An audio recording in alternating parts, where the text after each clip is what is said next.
1. Sanghatasutratraceablesept06lttr2. 7. Number sign. 2.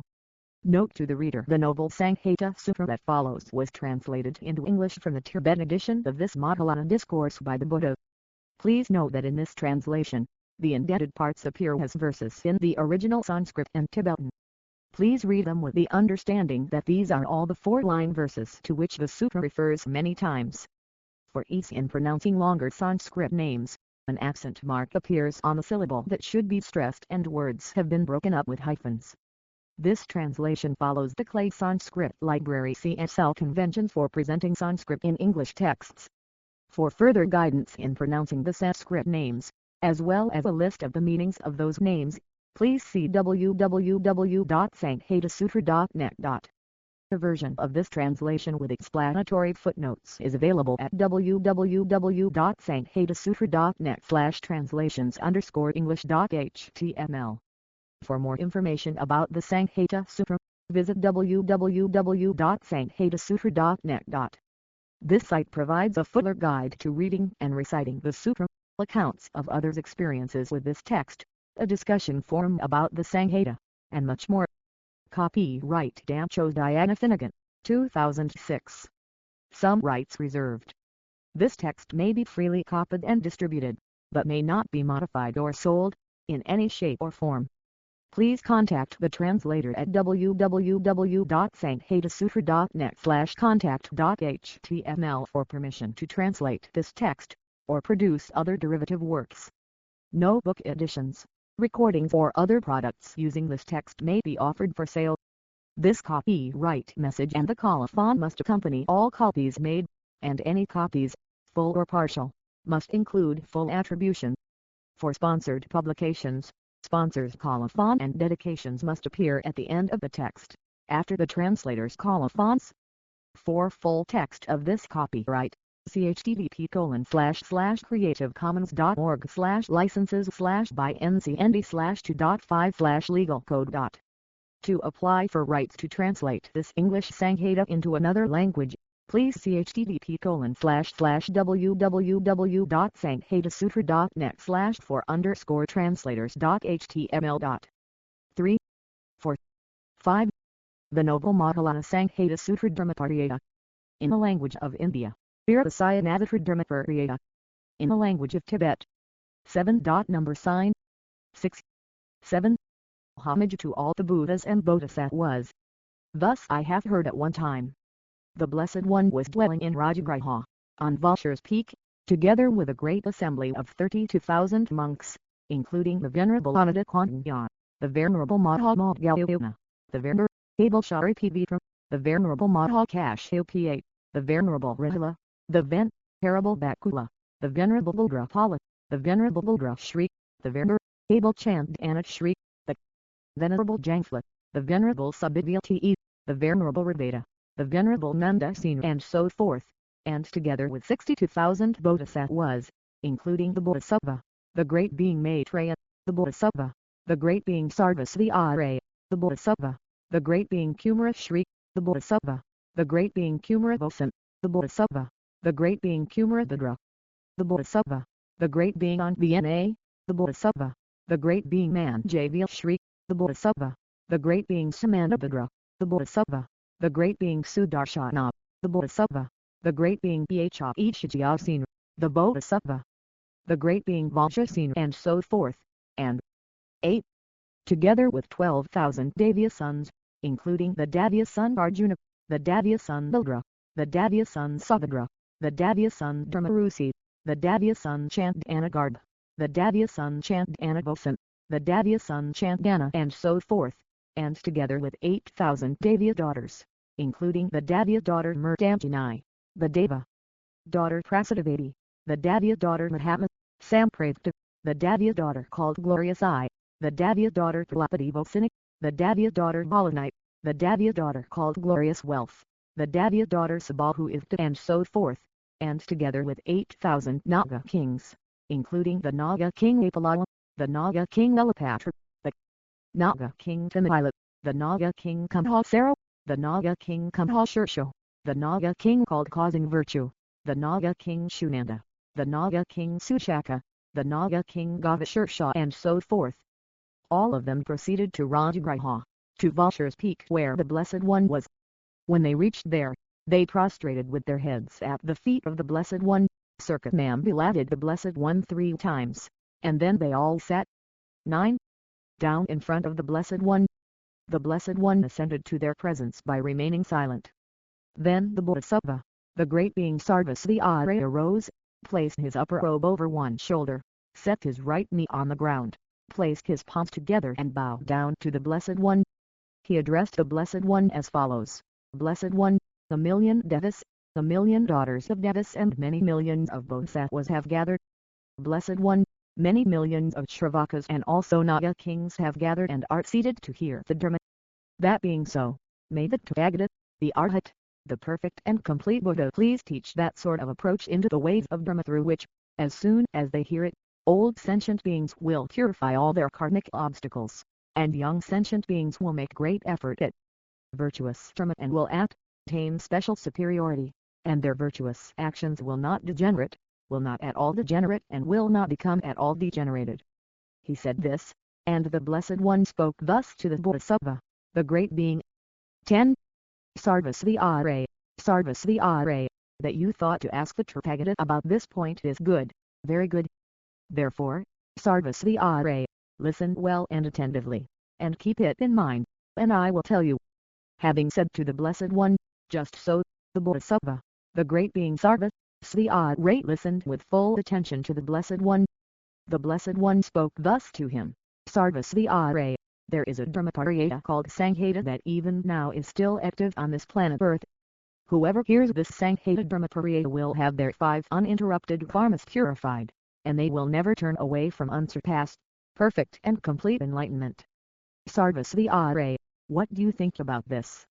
If you think that those who hear this Sanghata Sutra will produce as much as the mass of merit of one Tathagata, you should not see it like that. Sarvasvara said, well then, how should it be seen? 11. The Blessed One said, Sarvasvara, those bodhisattvas, great beings will also produce as much a mass of merit as the masses of merit of as many Tathagatas, Arhats, perfect and complete Buddhas as grains of sand in the Ganges river. Sarvasvara, those who hear this Sanghata Dharmapariyata will never turn away. They will see the Tathagata. They will never be separated from seeing the Tathagata.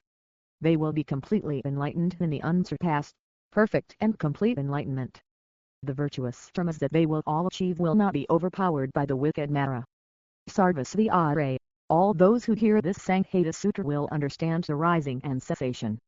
Then, at that moment, all of those bodhisattvas arose, placed their upper robe over one shoulder, set their right knee on the ground, and asked of the Blessed One, Blessed One, how much is the mass of merit of one Tathagata? The Blessed One spoke as follows, children of the lineage, listen to the measure of the mass of merit of one Buddha. It is as follows, to make an analogy, as great as is the mass of merit of as many bodhisattvas abiding on the 10 levels. 12. As there are drops of water in the great ocean, and particles of dust on the planet Earth, and grains of sand in the Ganges river, the mass of merit of one Buddha is much greater than that. As for those sentient beings who hear this Sanghata Dharmapariyata, the mass of merit they will produce is much greater even than that. It is not possible to realize the limit of that mass of merit by counting. Sarvasvara, anyone who feels great joy at the moment when they hear these words will produce an immeasurable mass of merit. Then the Bodhisattva, the great being Sarvasvara said to the Blessed One, Blessed One, who are those sentient beings who thirst tremendously for the Dharma? After he said this, the Blessed One spoke as follows to the Bodhisattva, the great being Sarvasvara, Sarvasvara, there are 2 sentient beings who thirst tremendously for the Dharma. If you wonder which those 2 are, Sarvasvara, they are as follows, one has an equal mind toward all sentient beings. The 13. Second, Sarvasvara, is anyone who after hearing the Dharma reveals it correctly and fully to all sentient beings equally.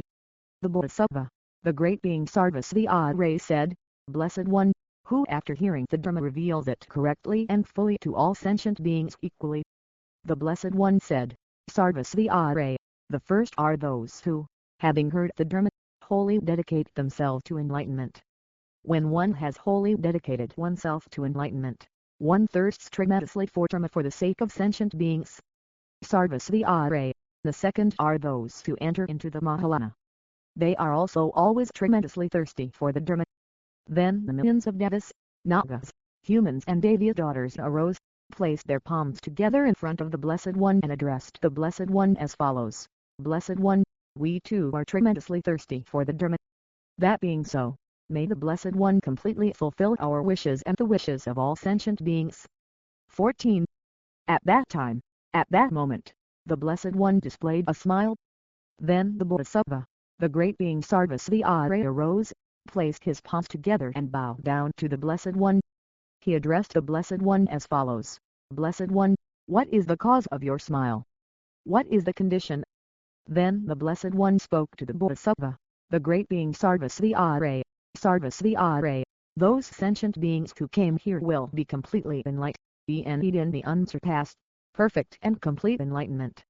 They will attain the full establishment of the objects of enjoyment of a Tathagata.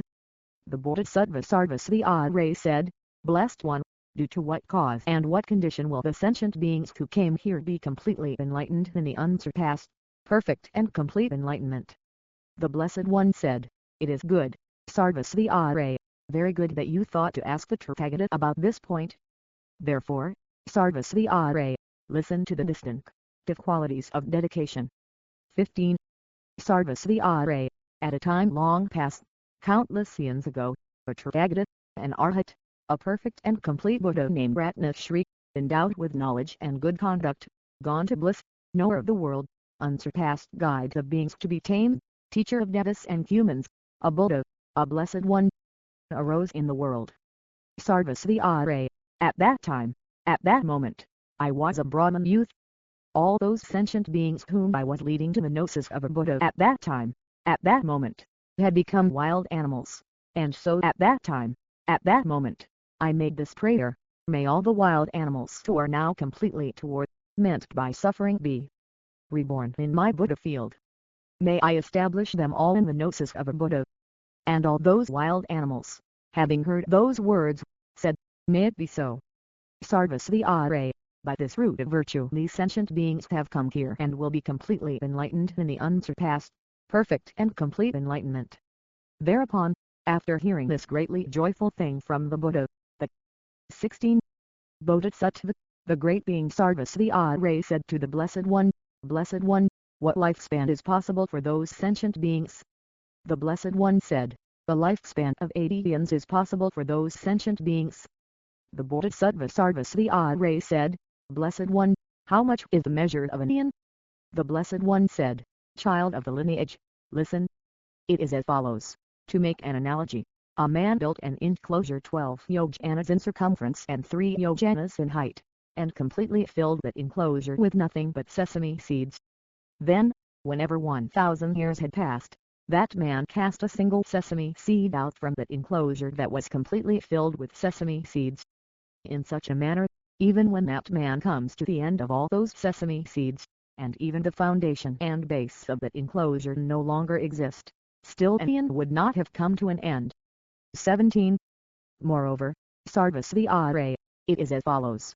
To make an analogy, there is a mountain, 50 yojanas in depth and some 12 yojanas in height. Then a man built a house on the side of that mountain, and for a long time, when 100 years passed, that man would wipe it once with a cloth of Benares muslin. By his doing so, the mountain would come to an end. But even after it had, still an eon would not have come to an end. Sarvasvara, that is the measure of an eon. Then the Bodhisattva, the great being Sarvasvara arose and addressed the Blessed One, Blessed One, if even one dedication produces a large mass of merit such that the lifespan of a happy life can become 80 eons, what need could there be to mention someone who offers an extremely great amount of reverential service to the teachings of the Tathagata?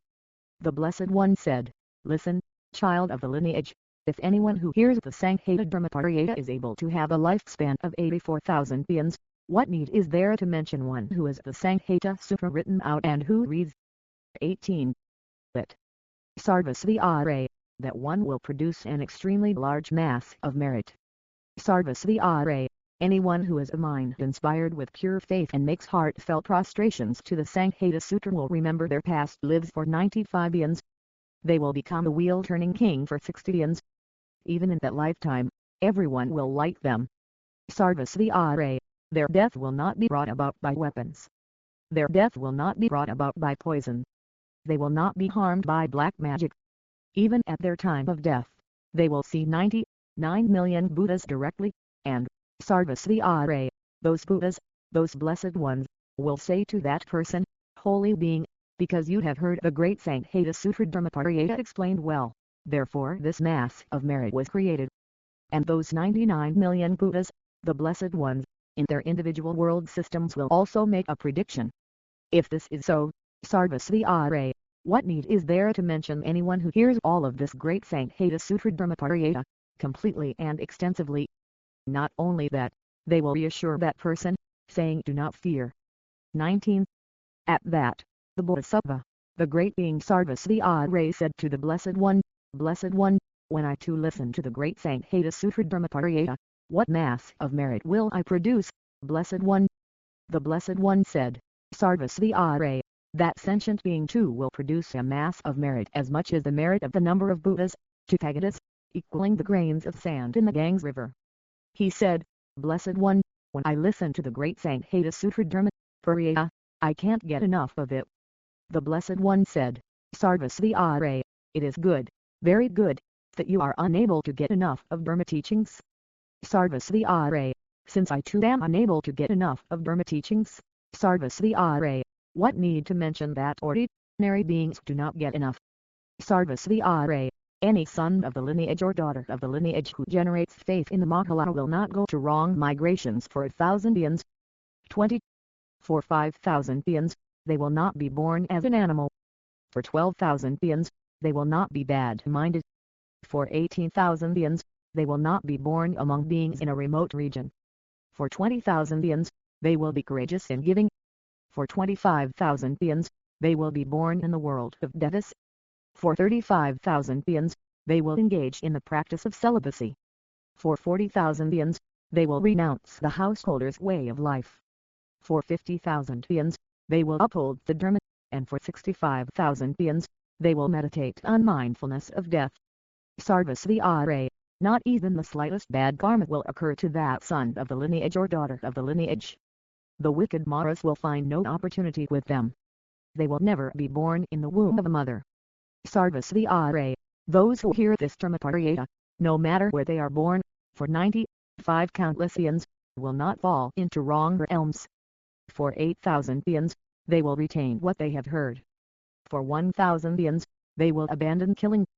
For 99,000 eons, they will abandon telling lies. For 13,000 eons, they will abandon divisive speech. 21. Sarvasvara, sentient beings who have heard this Dharmaparayana are rare. Then the Bodhisattva, the great being Sarvasvara arose, placed his upper robe over one shoulder, set his right knee on the ground, placed his palms together and bowed down to the Blessed One. He said to the Blessed One, how large a mass of bad karma will those who reject this Dharmaparayana produce? The Blessed One said, Sarvasvara, it is much. He said, Blessed One, how large a mass of bad karma will those sentient beings produce? The Blessed One said, be quiet, Sarvasvara, be quiet. Do not ask me about the masses of bad karma. Sarvasvara, compared to generating ill will toward as many Tathagatas, Arhats, perfect and complete Buddhas as there are grains of sand in 12 Ganges rivers, those who disparage the Sanghata Sutra will 22. Produce a far greater mass of non-virtue. Sarvasvara, those who generate ill will toward the Mahayana will also produce a far greater mass of non-virtue than that. Sarvasvara, those sentient beings are burnt. They are just burnt. Sarvasvara asked, Blessed One, is it not possible to liberate these sentient beings? The Blessed One said, that is so, Sarvasvara. It is impossible to liberate them. Sarvasvara, it is as follows. To make an analogy, if someone were to cut off a man's head, if that person were to apply as a poultice to his head either honey or sugar or molasses or butter or vegetable oil, or any medicinal poultice, what do you think about this, Sarvasvara? would this person be able to rise up again? Sarvasvara said, Blessed One, this cannot be. The Blessed One said, Moreover, Sarvasvara, there would also be another. 23. Man. When he struck another sentient being with a sharp weapon, although he was unable to kill him by striking one blow, Sarvasvara, a wound would occur. If medicine were applied, his wound would heal. At the time when he has revived, recalling the suffering, that man would think, now I understand, and therefore at no time will I create wicked, non-virtuous karma. Just like the one who reflects in this way, Sarvasvara, when that man recalls suffering, he completely abandons wickedness. At that time all the Dharma becomes manifest. When all the Dharma has become manifest, at that time he will bring to completion all the virtuous Dharma teachings. Sarvasvara, it is as follows. To make an analogy, just as the parents of a man who died grieve and lament, but nevertheless have no ability to protect him, in the same way, Sarvasvara, childish ordinary individuals are also unable to help themselves or others. Like those parents whose hopes were dashed, these sentient beings too will have their hopes dashed at the time of death. 24. Sarvasvara, there are two sentient beings whose hopes have been dashed. Who are the two? They are as follows. One is a sentient being who does wicked actions or has them done. The other is one who abandons the holy Dharma. Both these sentient beings have their hopes dashed at their time of death. The Bodhisattva Sarvasvara said, Blessed One, what is the migration path of these sentient beings? What is their life afterwards? The Blessed One said, Sarvasvara, limitless are the migrations of sentient beings who disparage the holy Dharma. Limitless are their future lives. Sarvasvara, sentient beings who abandon the holy Dharma will experience feelings for an in the sentient being's great hell of lamentation, for an in the crushing hell, and even in the hot hell, and even in the extremely hot hell, and even in the great hell of black lines, and even in the great hell of Avasi, and even in the great hell called hair rising, and even in the great hell of calling out lassa. And, Sarvasvara, they will have to experience the sufferings of these 8 great hells for 8 eons. 25. Then the Bodhisattva, the great being Sarvasvara said the following to the Blessed One, Blessed One, it is suffering. Shugata, it is suffering. Hearing of it is not joyful. Then the Blessed One at that time uttered these verses. How beings in the beings' hell experience such sufferings, greatly fearsome words like these you find no joy in hearing. For those who do virtuous actions, goodness is what comes to pass. For those who do non-virtuous actions, that becomes suffering indeed. Those who do not know happiness cause, once they are born, will be tormented by death. 26. And by the pain of their bondage to grief. These childish ones will always suffer. Those who recall the Buddha as supreme, these skillful ones indeed are happy. Those who have faith in the Mahayana too will not go to bad migrations. Sarvasvara, in just this way, propelled by previous karma, those who have done merely the small deed will experience endless results. In the Buddha field, the supreme field, if one plants the seed, great will be the fruit. Just as many fruits are enjoyed from planting but a few seeds. 27. So those who delight in the conqueror's teachings, these skillful ones indeed are happy. They abandon wicked deeds and create much virtue. 2. Anyone who gives to my teachings an offering of even just the mere hair will for 80,000 eons have great possessions and much wealth. 2. Wherever it is that they are born, they will always be generous. Thus, greatly fruitful is the Buddha, a profound place for giving. Then the Bodhisattva, the great being Sarvasvara said to the Blessed One, Blessed One, how should one seek out the Dharma taught by the Blessed One? 28. Blessed One, how will one take firm hold of the roots of virtue after hearing the sanghatasutratraceablesept06lttr2?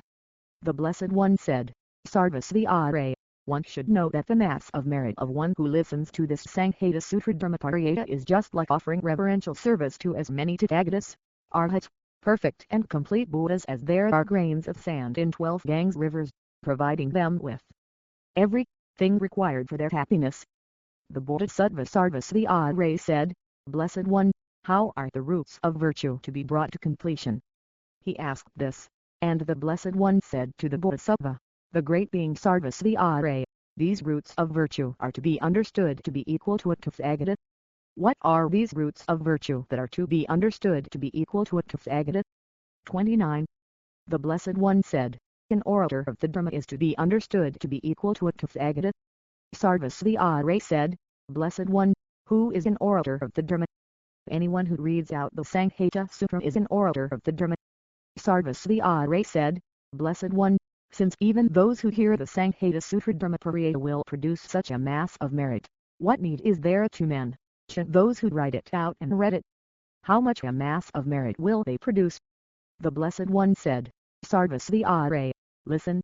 It is as follows, to make an anal, agi, in each of the 4 directions, as many Tathagatas, Arhats, perfect and complete Buddhas as there are grains of sand in 12 Ganges rivers could sit and teach the Dharma for 12 eons, yet even if they described the mass of merit of the one writing out this Sanghata Sutra, they would not be able to comprehend its end nor express it in words. If even as many Buddhas, blessed 30 ones as there are grains of sand in 48 Ganges rivers are unable to express the mass of merit of the one writing it out, what need is there to mention that whoever writes it out or reflects on it or reads it will become a treasury of the Dharma? The Bodhisattva Sarvasvara said, Blessed One, how much will be the mass of merit of the one who reads it? Then at that time the Blessed One spoke these verses. As for the virtues of those who have read one mere stanza of 4 lines, though conquerors as many as grains of sand in 84 of the Ganges rivers should describe uninterruptedly all the merit of those who have read this sutra, the Sanghata. 31. Still that merit would not run out. The Dharma taught by enlightened ones is hard to find, and limitless. At the time and at that moment as well, 84 hundreds of thousands of myriad millions of devas placed their palms together and bowed down toward where the teaching of the Sanghatasutratraceablesept06lttr2 was. They said to the Blessed One, for whatever purpose the Blessed One deposited such a Dharma treasury on this planet Earth, it is good, very good. 1800,000 myriad millions of naked ascetics from other traditions arrived at the place where the Blessed One was and said to the Blessed One, Ascetic Gautama, Sir, be victorious. The Blessed One said, the Tathagata is always victorious. Sirs, heretical nudists, how could you heretics be victorious? 32. They said, may you be victorious, Ascetic Gautama. May you be victorious. The Blessed One said, I see no victor amongst you. If you abide in a wrong way, how are you to be victors? You naked ones, listen as I express something to benefit you. To a childish mind, there is nothing pleasant. How are you to be victors? Therefore, with the Buddha I will teach also the profound path. Then those naked ascetics became angry at the Blessed One and generated a mind of disbelief. At that time, at that moment, Indra, the Lord of the Devas, wielded his thunderbolt. At that, those 18 million naked ascetics were over. 33. Come with fear and stricken with great suffering. They wept and their tears began to float. The Blessed One also made his body disappear, and at that, the naked ascetics sobbed and their faces filled with tears. Not seeing the Blessed One, they spoke these verses, there is no friend to defend us here, likewise no father and no mother. What we see is like a wilderness, no vacant house or place to stay. Nor is there even water here. There are no trees, nor any birds. Here no living beings are seen. With no protector, we feel suffering. Since we do not see the Tathagata, what we experience is greatly unbearable. 34. Then, at that time the 18 million naked ascetics arose and knelt with both feet on the ground. They raised their voices and sang out, Tathagata, endowed with compassion, complete Buddha, supreme among humans, please do what will benefit us. Be the refuge for beings in despair. Then the Blessed One displayed a smile and said to the Bodhisattva Sarvasvara, go and explain the Dharma to the heretical naked ascetics from other traditions. He spoke thus, and the Bodhisattva, the great being Sarvasvara said to the Blessed One, if the Black Mountain demolishes its boulders treading with its peak to Mount Sumeru, the king of mountains, how am I to teach the Dharma while the Tathagata is present? The Blessed One said, be quiet, child of the lineage. The skillful means of the 35. Buddhas are many, so go, Sarvasvara. Look among the world systems in the 10 directions and see where Tathagatas are appearing and where there are seats set up, Sarvasvara, I myself will teach the Dharma to the heretical naked ascetics from other traditions.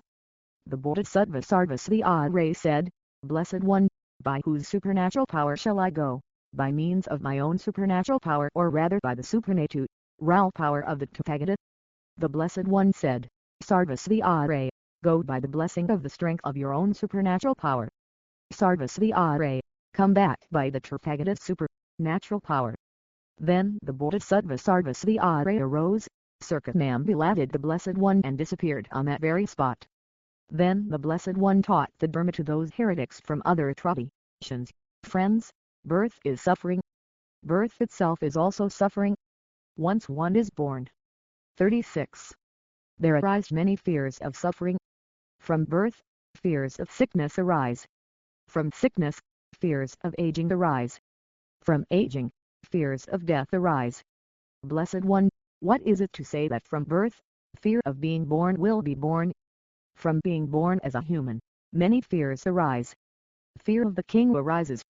Fear of thieves arises. Fear of fire arises. Fear of poison arises. Fear of water arises. Fear of wine arises. Fear of whirlpools arises. Fear of the actions one has done arises. The Blessed One taught the Dharma in many forms, such as this topic of birth, and at that time, at that moment, the heretical naked ascetics from other traditions were utterly terrified and said, from now on, we will never again aspire to be born. When the Blessed One explained this Sanghatasutratraceablesept06lttr2, the 18 million heretical naked ascetics from other traditions fully completed the unsurpassed, perfect and complete enlightenment. From his own retinue as 37. Well, 18,000 bodhisattvas were established on the 10th grounds, and they all made supernatural displays as well, such as the form of a horse, the form of an elephant, the form of a tiger, the form of a Garuda, the form of Mount Sumeru and forms like the pattern of a swastika, and some displayed the form of a tree. They all sat cross-legged on lotus thrones as well. 9,000 million bodhisattvas sat down to the right of the Blessed One. 9,000 million bodhisattvas sat down to the left of the Blessed One, and the Blessed One remained in meditative equipoise the entire time, and prepared to teach the Dharma through skillful means. On the 7th day, the Blessed One stretches out the palm of his hand and knows that the Bodhisattva, the great being Sarvasvara, is coming there from the Pathmara world system. When the Bodhisattva, the great being Sarvasvara, was going to the Pathmara world system, by the blessing of the strength of his own supernatural powers, he arrived there in 7 days. When the Blessed One stretched out his hand, at that time the Bodhisattva Sarvasvara was in the presence of the Blessed One. 38. After circumambulating the Blessed One 3 times, his mind became inspired with pure faith in the Blessed One. He placed his palms together, bowed down to the Blessed One, and said this to the Blessed One, Blessed One, when I went to all the world systems of the 10 directions, Blessed One, by one of my supernatural powers I saw 99,000 million Buddha fields, and by 2 supernatural powers, I saw 1,000 million Blessed Ones. On the 7th day, I arrived at the Pathmara world system, and on the way, I also saw hundreds of thousands of millions of unshakable Buddha fields. Then, Blessed One, first I saw the supernatural displays of the Buddhas, the Blessed Ones, and I saw Tathagatas teaching the Dharma in 92,000 million Buddha fields. And on the very day, in 80,000 million Buddha fields, I saw 80,000 million Tathagatas, Arhats, perfect and complete Buddhas arising in the world. After making prostrations to all those Blessed Ones, I went further. 39. Blessed One, on that very day I passed 39,000 million Buddha fields, and in those 39,000 million Buddha fields, there also arose 39,000 million Bodhisattvas. And on the very day, they were completely enlightened in the unsurpassed, perfect and complete enlightenment. I circumambulated those Blessed Ones, Tathagatas, Arhats, perfect and complete Buddhas 3 times, and became invisible by means of supernatural power. Blessed One, in 60 million Buddha fields also, I saw Buddhas, Blessed Ones. Blessed One, I made prostrations to the Buddha fields and to the Buddhas and continued on straight away. Blessed One, in another 8 million Buddha fields, I saw Tathagatas producing the deed of passing into Nirvana. After making prostrations to those Tathagatas as well, I continued on straight away. Moreover, Blessed One, in 95 million Buddha fields, I saw the disappearance of the holy Dharma, and, Blessed One, I became distressed and burst 40 into tears. Moreover, I saw Devas, Nagas, Yakshas, Rakshasas and many imbued beings of the desired realm weeping, pierced with great agonizing pains. Moreover, similarly, Blessed One, after making prostrations to these Buddha fields together with their oceans, with their Mount Sumerus and with their land, that were all without exception burnt, I fell into despair and left. Blessed One, up until I came to the Padmatora world system, Blessed One, I saw 500,000 million thrones set up, 100,000 million thrones were set up in the southern direction. I saw 100,000 million thrones set up in the northern direction, 100,000 million thrones set up in the eastern direction, 100,000 million thrones set up in the western direction, and 100,000 million thrones set up in the upper direction. Also, Blessed One, those thrones that had been set up are made solely from the 7 precious substances, and on all these thrones, 2 Tathagatas are seated and teach the Dharma. I was amazed at those Blessed Ones, and so I asked those Tathagatas, what is the name of this Buddha world system? And those Blessed Ones said, Child of 41. The lineage, this world system is named Padmatora. Then, Blessed One, after I had circumambulated those Tathagatas, I asked the name of that Buddha field Tathagata. They said, the one called Tathagata, Arhat, perfect and complete Buddha Padmagarbha performs the activities of a Buddha in this Buddha field. Then I asked this of them, since there are many hundreds of thousands of millions of Buddhas, and since I do not know the Tathagata, Arhat, perfect and complete Buddha Padmagarbha, which is that one? That Tathagata said, Child of the lineage, I will show you the one called Tathagata, Arhat, perfect and complete Buddha Padmagarbha. Then the bodies of all those Tathagatas disappeared and they appeared only in the forms of Bodhisattvas. Alone Tathagata was apparent, and I made prostrations with my head at the feet of that Tathagata. As soon as I went there, 42 throne appeared, and I went to that throne. And, Blessed One, at that time many thrones appeared, but not seeing anyone on those thrones, I said to that Tathagata, Blessed One, I do not see any sentient beings at all on these thrones. And the Tathagata said, sentient beings who have not produced the root of virtue do not have the power to sit on those thrones. I said, Blessed One, after sowing what kind of root of virtue does one come to be on those thrones? That Blessed One said, listen, child of the lineage. Sentient beings who have heard the Sanghatasutratraceablesept06lttr2 by that root of virtue will sit on these thrones, and there is no need to mention those who have written it out or read it. Sarvasvara, you have heard the Sanghatasutratraceablesept06lttr2 and therefore you are sitting on this seat. Otherwise, how would you have entered into this Buddha field? That Blessed One spoke thus, and I said the following to that Blessed One. 43. Blessed One, how much is the mass of merit that will be produced by those who hear the Sanghatasutratraceablesept06lttr2? Then the Blessed One, the Padmagarbha Tathagata, displayed a smile. I asked that Blessed One for what purpose that Blessed One displayed a smile. Blessed One, what is the reason and for what sort of purpose did the Tathagata display a smile? That Blessed One said, Child of the lineage, Bodhisattva, great being Sarvasvara, he who has attained great power, listen. It is as follows. To make an analogy, someone is a wheel-turning king ruling 4 continents. If he plants sesame in the fields of the 4 continents, Sarvasvara, what do you think about this? Would many of his seeds grow? Sarvasvara said, Blessed One, many. Shugata, many.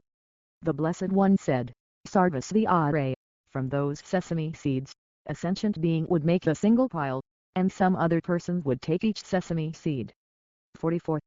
From that pile of sesame seeds, one by one, and place it aside. Sarvasvara, what do you think about this? Would that sentient being be able to count those sesame seeds or make an analogy of them? The Bodhisattva Sarvasvara said, Blessed One, he would not. Shugata, he would not. He would be incapable of counting those sesame seeds or making an analogy. Likewise, Sarvasvara, apart from the Tathagata, no one else can make an analogy for the mass of merit of the Sanghatasutratraceablesept06lttr2. Sarvasvara, it is as follows. To make an analogy, Even if as many Tathagatas as there were sesame seeds should all declare the merits of the roots of virtue from hearing the Sanghatasutratraceablesept06lttr2, they would not come to the end of that merit, even through an analogy. That being the case, there is no need to mention one who writes it out and reads it and has it written. The Bodhisattva Sarvasvati said, Blessed One, what sort of mass of merit 45 will be produced by the one who writes it out? The Blessed One said, Child of the lineage, listen. Someone cuts up all the grass or wood of a galaxy of 1,000,000,000 world systems to the size of a mere finger width and, Sarvasvati, listen to a second analogy. 2. If as many stones or cliffs or earth or particles of dust as there are in the galaxy of 1,000,000,000 world systems were to become wheel-turning kings ruling 4 continents, would it be possible for someone to make an analogy of their merit? Sarvasvati said, Blessed One, it would not, except for the Tathagata. Similarly, Sarvasvati, it is impossible to make an analogy for the mass of merit of the one who writes out the Sanghatasutratraceablesept06lttr2 either. Compared to the mass of merit of that many wheel-turning kings, one who writes down even just one syllable of this Dharmatarayata and sets it up will produce a much greater mass of merit. Those wheel-turning kings are not like that, although their merit is extremely large. Sarvasvati, likewise, the merit of 46. The Bodhisattva, the great being, who remains upholding and practicing the holy dharma of the Mahayana cannot be overshadowed by a wheel-turning king. Likewise, an analogy cannot be made for the mass of merit of the one who writes out the Sanghatasutratraceablesept06lttr2. Sarvasvati, this Sanghata Sutra reveals treasuries of merit. It pacifies all that is delusional. It makes the lamp of all dharmas blaze brightly. It defeats all the wicked maras. It makes the abodes of all the bodhisattvas blaze brightly. It brings about the complete accomplishment of all dharmas. He spoke thus, and the Bodhisattva, the great being Sarvasvati said to the Blessed One, Blessed One, here the practice of celibacy is a very difficult practice. If one wonders what the reason for this is, Blessed One, the Tathagata's practice is rare, and likewise the practice of celibacy is also rare. At the time when one engages in the practice of celibacy, one will see the Tathagata directly. Day and night, one will see the Tathagata. At the time one sees the Tathagata directly and looks at the Tathagata day and night, one sees the Buddha field. 47. When one sees the Buddha field, one sees all the treasures. When it is one's time to die, terror will not be born. One will not be born in a mother's womb at all. One will not become sorrowful at all. One will not be bound by the noose of craving. He said this, and the Blessed One spoke thus to the Bodhisattva, the great being Sarvasvati. Sarvasvati, the arising of Tathagatas is rare. He said, Blessed One, it is rare. Shugata, it is difficult to find. The Blessed One said, Sarvasvati, likewise this Sanghatasutratraceablesept06lttr2 is also difficult to find. Sarvasvati, anyone whose ear this Sanghatasutratraceablesept06lttr2 falls upon will recollect past lives for 80 eons. For 60,000 eons, they will attain wheel-turning kingship. For 8,000 eons, they will attain the position of Indra. For 20,000 eons, they will be born equal in fortune to the devas of the pure abodes. For 38,000 eons, they will become the great Brahma. For 99,000 eons, they will not fall down into wrong realms. For 100,000 eons, 48, they will not be born among pretas. For 28,000 eons, they will not be born among animals. For 13,000 eons, they will not be born in the form of an asura. Their death will not be brought about by weapons. For 25,000 eons, their Wisconsin, the will not be distorted. For 7,000 eons, they will exercise wisdom. For 9,000 eons, they will be handsome and lovely. They will be just like the form bodies accomplished by the Tathagata. For 15,000 eons, they will not be born as a wife. For 16,000 eons, their body will not be stricken with illness. For 35,000 eons, they will possess the divine eye. For 19,000 eons, they will not be born in the birth places of Nivas. For 60,000 eons, they will not be overcome by anger. For 7,000 eons, they will not be born into an impoverished household. For 80,000 eons, they will be active on 2 continents. Even when they become impoverished, they will obtain this sort of happiness. For 12,000 eons, they will not be born in a birthplace of a blind person. For 13,000 ins, they will not be born in bad migrations. For 11,000 ins, they will be sages propounding patience. Also, at the time of death, when the final consciousness ceases, they will not 49. Having correct perceptions. They will not be overcome by anger. In the eastern direction, they will see as many Buddhas, blessed ones, as there are grains of sand in 12 Ganges rivers. In the southern direction, they will see directly 20 million Buddhas. In the western direction, they will see as many Buddhas, blessed ones, as there are grains of sand in 25 Ganges rivers. In the northern direction, they will see directly as many Buddhas, blessed ones, as there are grains of sand in 80 Ganges rivers. In the upward direction, they will see directly 90,000 million Buddhas, blessed ones. In the downward direction, they will see directly as many Buddhas, blessed ones, as there are grains of sand in 100 million Ganges rivers, and they will all say to that child of the lineage, you have heard the sanghatasutratraceablesept06lttr2, and for in future lives there will be this many good qualities, benefits and happiness. Therefore, do not be afraid. Saying that, they will reassure that person. O child of the lineage, have you seen many hundreds of thousands of myriad millions of Tathagatas, as many as grains of sand in Ganges rivers? 50.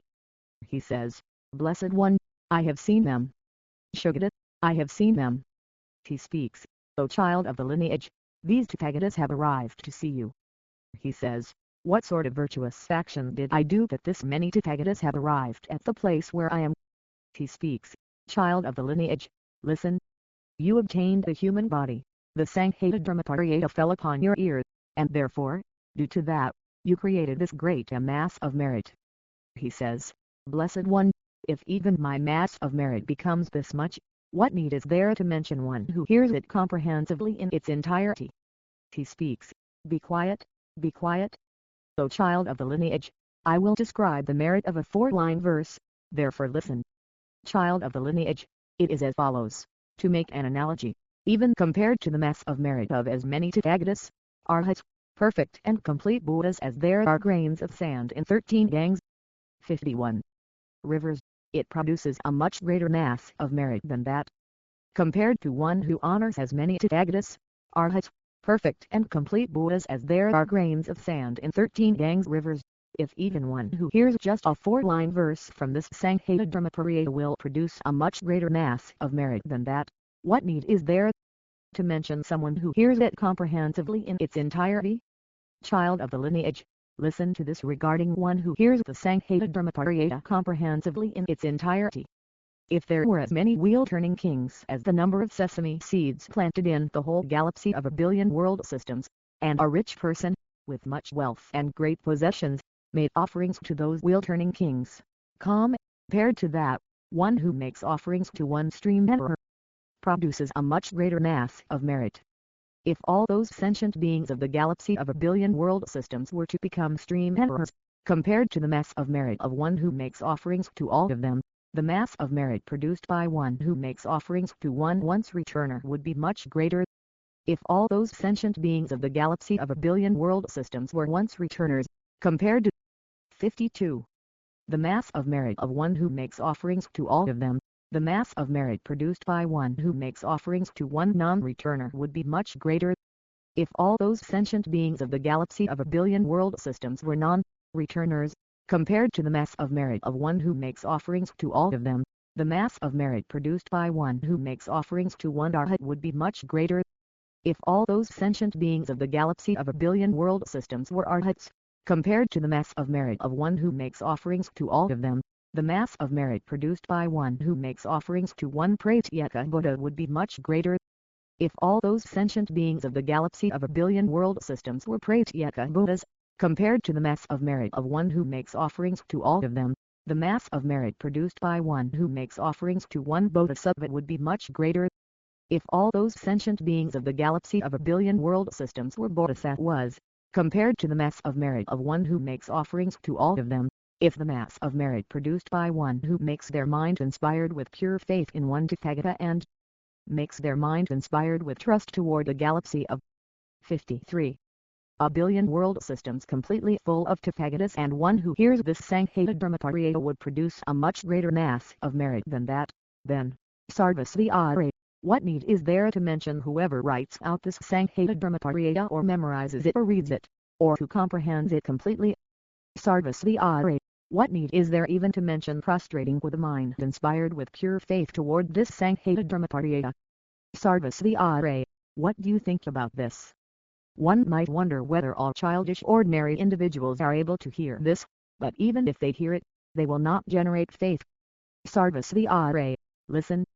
Is there anyone among childish ordinary individuals who is able to get to the bottom of the great ocean? He said, Blessed One, there is not. He said, is there any sentient being who could deplete the ocean with the palm of one hand? 54. He said, Blessed One, there is not. Shugata, there is not. He said, Sarvasvara, just as there is no sentient being at all able to drive up the great ocean, Sarvasvara, nor is any sentient being of lower aspiration able to listen to this Tramatarya. Sarvasvara, those who have not seen as many millions of Tathagatas as there are grains of sand in 80 Ganges rivers are unable to write out this Sanghatasutratraceablesept. Those who have not seen as many Tathagatas as there are grains of sand in 90 Ganges rivers are unable to listen to this Tramatarya. Those who have not seen hundreds of thousands of myriad millions of Tathagatas, having heard this Tramatarya, will reject it. Sarvasvara, those who have seen as many as 100 million Tathagatas as there are grains of sand in the Ganges river, when they hear this Tramatarya, will produce a mind inspired with pure faith. They will be delighted. They will understand correctly, exactly as it is, that one will have faith in this Sanghatasutratraceablesept and will not reject it. 55. Sarvasvara, listen. Those who write out just a 4-line verse from this Sanghatasutra, after they pass 95,000 million world systems, their Buddha field will become just like the Sukhabeti world system. Sarvasvara, the lifespan of those sentient beings will have the capacity to be 84,000 eons. Sarvasvara, listen. As for those bodhisattvas, those great beings, who hear as little as a 4-line verse from this Sanghatasutratraceablesept, Sarvasvara, it is as follows. To make an analogy, a sentient being who has committed the 5 uninterrupted actions, ordered them done or rejoiced in their doing will purify the bad karma of the 5 uninterrupted actions if they to hear just a 4-line verse from this Sanghatasutratraceablesept. It is like that. Listen, Sarvasvara, and I will explain still another good quality. It is as follows. To make an analogy, a sentient being destroyed stupas, causes a division within the Sangha, causes the Bodhisattva to waver from their meditative absorption, creates an obstruction to the wisdom of a Buddha and takes human life. Afterwards, that sentient being regrets it, and is distressed. By this body, I, 56, have been ruined, and ruined in the next life, too. I am worthless. Thinking thus, there arises intense contemplation and he experiences painful feelings. He experiences unbearable feelings. Sarvasvara, that sentient being is rejected by all sentient beings. He is despised. This sentient being is burnt and worthless. He has become worthless with regard to worldly and supramundane phenomena as well. For many eons, this man will be like a log burnt to cinder. This man will be just like pillars and beams in a nicely painted house that are not beautiful once they are burnt. He is not lovely in this world, either. Wherever he goes, in all those places, sentient beings will criticize and beat him, too, and though afflicted with hunger and thirst, he will not obtain even the slightest bit to eat or drink. On account of that, he experiences a feeling of suffering and is reminded of the destruction of the stupas and of the 5 uninterrupted actions out of hunger and thirst and abuse, and having been reminded, on account of that, he thinks, where am I to go? Who is my protector? And he becomes depressed by the 57. Suffering, thinking, since no one at all is a protector to me here, let me go to a mountain or ravine and there put an end to my life. He said, since I have done wicked acts, I'm like the cinder, forever burnt. Both in this world not lovely and in the next world, lovely not. Within the house too, not lovely. Also outside, lovely not. Due to flaws, cited wicked deeds, through them, to lower realms I go. I will suffer to in other lives, in whatever bad state I dwell. 58. As he sobbed and choked on tears, even by death his words were heard, alas, to lower realms I go, thus in the life beyond there is no hope. The Devis said to him, foolish person thinking so. Drop this suffering mind and go. Father killed and mother killed, since 5 heinous deeds I did, refuge, comrade, none for me, suffering feelings I will have. To the mountain peak I'll go, my body there to cast away. 59. Foolish being, do not go. Was this mind that would do harm? Much wickedness was done by you. Do not do this wicked act. Who does harm unto themselves to the suffering hells will go. They will grieve and cry aloud, and due to that, fall to the ground. Not by that effort do Buddhas come to be, nor do bodhisattvas come about. Even a hearer's vehicle is not attained. So by another effort, strive. Go to that mountain where a sage is. 60. Having gone and seen the magnanimous sage, at his feet, he paid homage with his head. Holy being, be a refuge for me. I'm so oppressed by fears, by woes. Essence of beings, sage, please hear my words. Please sit and make an opportunity for thought. Explain virtuous dharma for even just an instant. Since I'm oppressed by terror and pain, please sit just for a short while. Let me confess the many wicked deeds I've done. May the sage please speak to me. The sage said, weeping in sorrow and overcome with grief, you are afflicted by hunger and thirst. 61. Traveling in the 3 worlds, in despair. Therefore, eat the food I give. In order to satisfy the body, the sage gave food. After eating this delightful, tasty food, the being will feel extreme joy. The dharma that purifies all wickedness later I will explain to you. Then in one instant he ate that delicious food of his. Having eaten, he washed his hands and circumambulated the sage. As he sat with his legs crossed, whatever he'd done that was wrong, he told. 62. Father killed and mother killed and stupid destruction I have done. I blocked the Bodhisattva in his pursuit of enlightenment. When he heard these words of his sage then spoke these words, since you have done wicked acts, O my, you are not virtuous. Make a confession of the wicked acts that you have done or ordered done. At that time, at that moment, he was pierced with agonizing pains and became distressed with terror. He said to the sage, who will be my protector? 63. Since I have done wicked acts, I will undergo suffering. Then that man placed both knees on the ground and said to the sage, all the wicked deeds I've done and ordered done, I now confess. May they not bring wicked results. May I not experience suffering. Let me become close to you. Sage, please become my refuge. Make me without regret and at peace, and thus pacify my bad karma. Then at that time, at that moment, that sage said to the man, reassuring him, being, I will be your refuge. I will be your support. I will be the friend who defends you, so listen to the dharma in my presence without fear. Have you, 64, heard even a little of the dharmatarya called sanghata? That one said, I have not heard it at all. The sage said, who will teach the dharma to a burnt sentient being, except for one who abides in compassion and, due to that, teaches the dharma to sentient beings? He said, child of the lineage, listen further. At a time immeasurably long ago, immeasurably many eons past, at that time there was a righteous dharma king named King Vimalachandra. Child of the lineage, the son was born into the house of King Vimalachandra. Thereupon the great King Vimalachandra assembled the augural Brahmins and said to them, Brahmins, what sort of sign do you see for the youth? Then the augural Brahmins said, Great King, it is not good. This youth who was born is not good.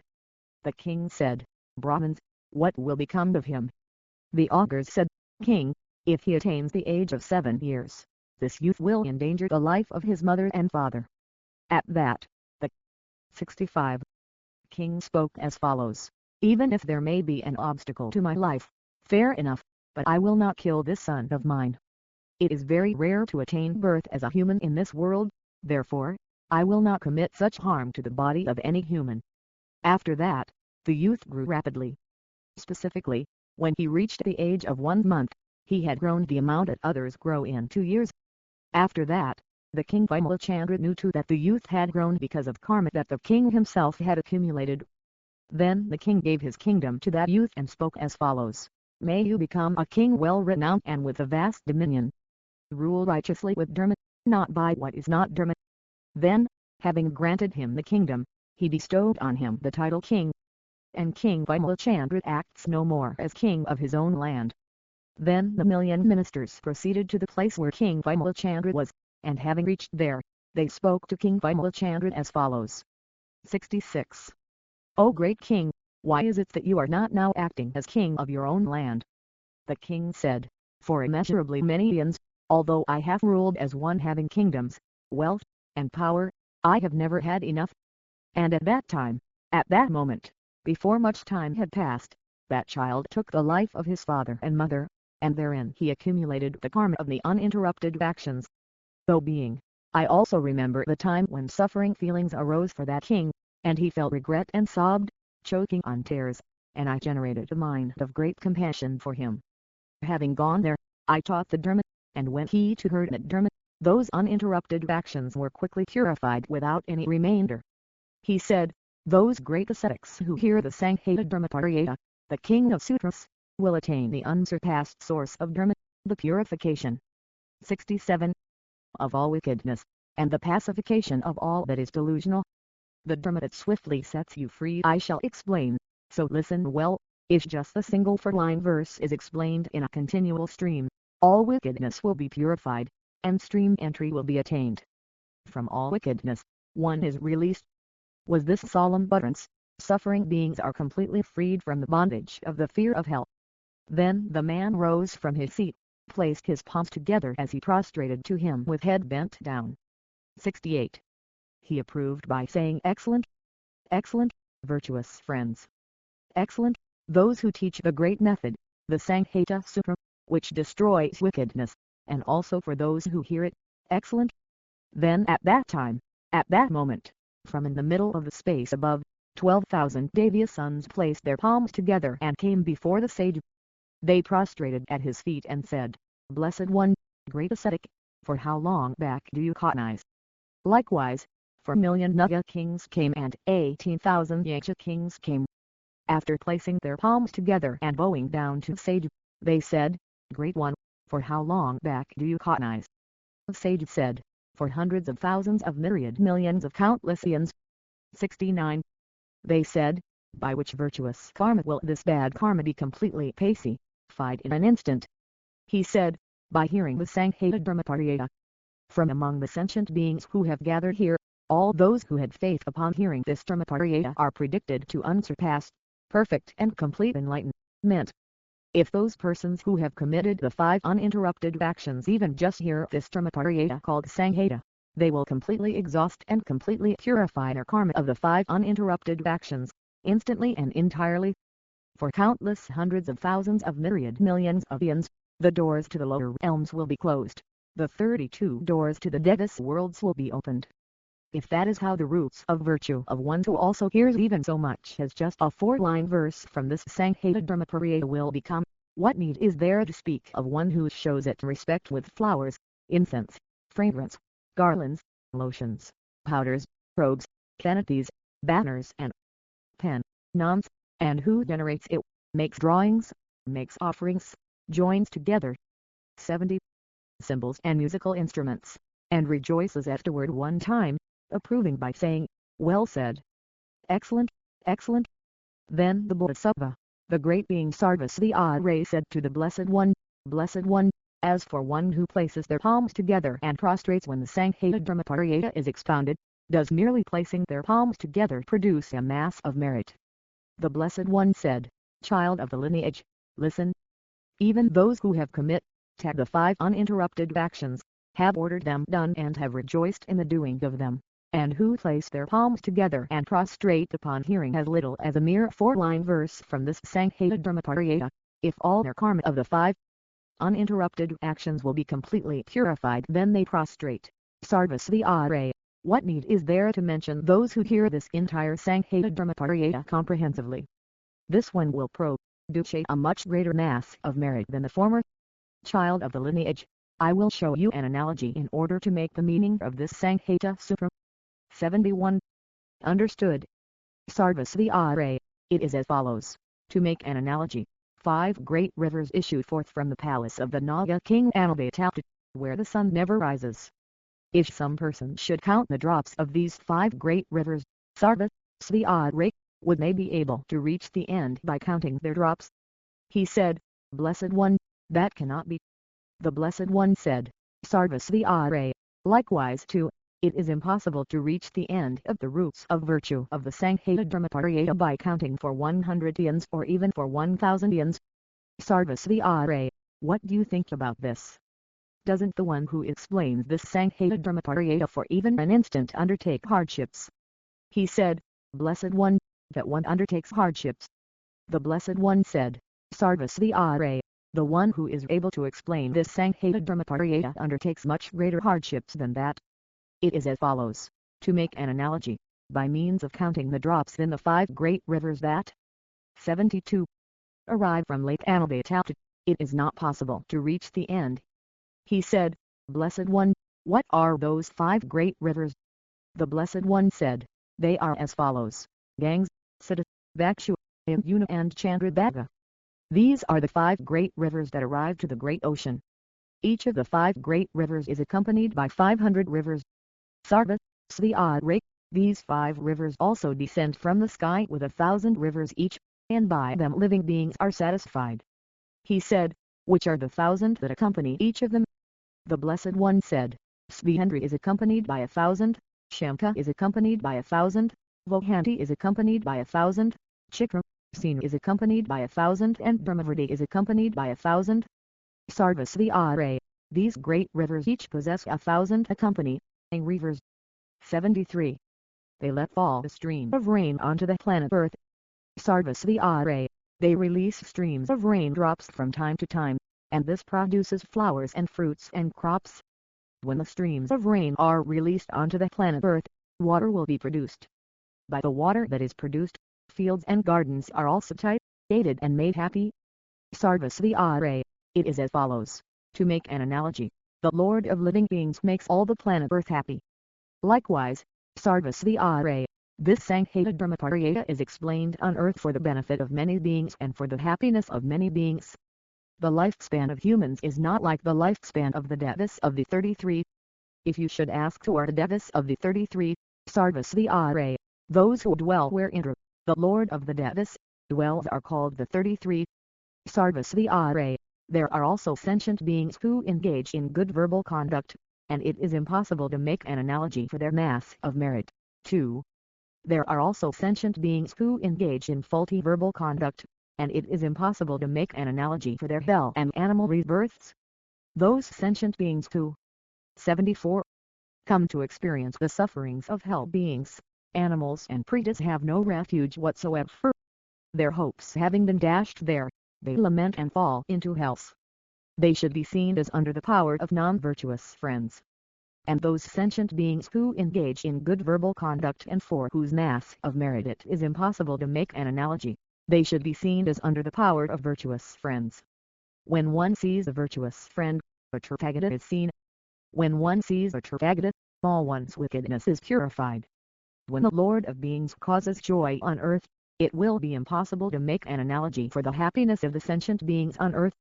Sarvasvara, likewise, this Sanghatasutratraceablesept performs the functions of a Buddha for the sentient beings of the planet Earth. Anyone who has not heard the Sanghatasutratraceablesept is unable to be completely enlightened in the unsurpassed, perfect and complete enlightenment. They are unable to turn the wheel of Dharma. They are unable to beat the gong of the Dharma. They are unable to sit on the lion's throne of the Dharma. They are unable to enter the 75. Sphere of Nirvana. They are unable to illuminate with countless light rays. Sarvasvara, likewise, those who have not heard this Sanghatasutratraceablesept are also unable to sit in the heart of enlightenment. Sarvasvara said, Blessed One, may I ask about a certain wonder? Shugata, may I ask about a certain wonder? The Blessed One said, Sarvasvara, ask whatever you wish and I will clear away your doubts. He said, Who was that sage who liberated those sentient beings from the karma of the 5 uninterrupted actions and then placed them one by one on the level of one who will never turn away? He said, "The speech of Buddhas is profound, Sarvasvara, listen to me." 76. The Sanghata Sutra is a teacher, manifesting in the form of a sage. The Sanghata manifests, out of kindness, even bodies of Buddhas. As many grains of sand as the Ganges holds, in just that many forms it teaches. It teaches in the form of a Buddha. It teaches even the essence of Dharma. Who wishes to see a Buddha? Sanghata is equivalent to a Buddha. Wherever the Sanghata is, always there the Buddha is. The Blessed One said, "Child of the lineage, listen. Sarvasvara, at a time long past, 99 countless eons ago, there arose 12 million Buddhas. When 77. The Tripagataragnatama arose, I became courageous in giving, and honored 12 million Buddhas with the name of Chandra. I attended them with food, drink, fragrance, garlands, lotions, whatever pleased them, good meals and everything required for their comfort. And having attended them thus, I recall attaining there a prediction of unsurpassed, perfect and complete enlightenment. Sarvasvara, I recall that there arose 18 million Buddhas named Ratnavarbhasa.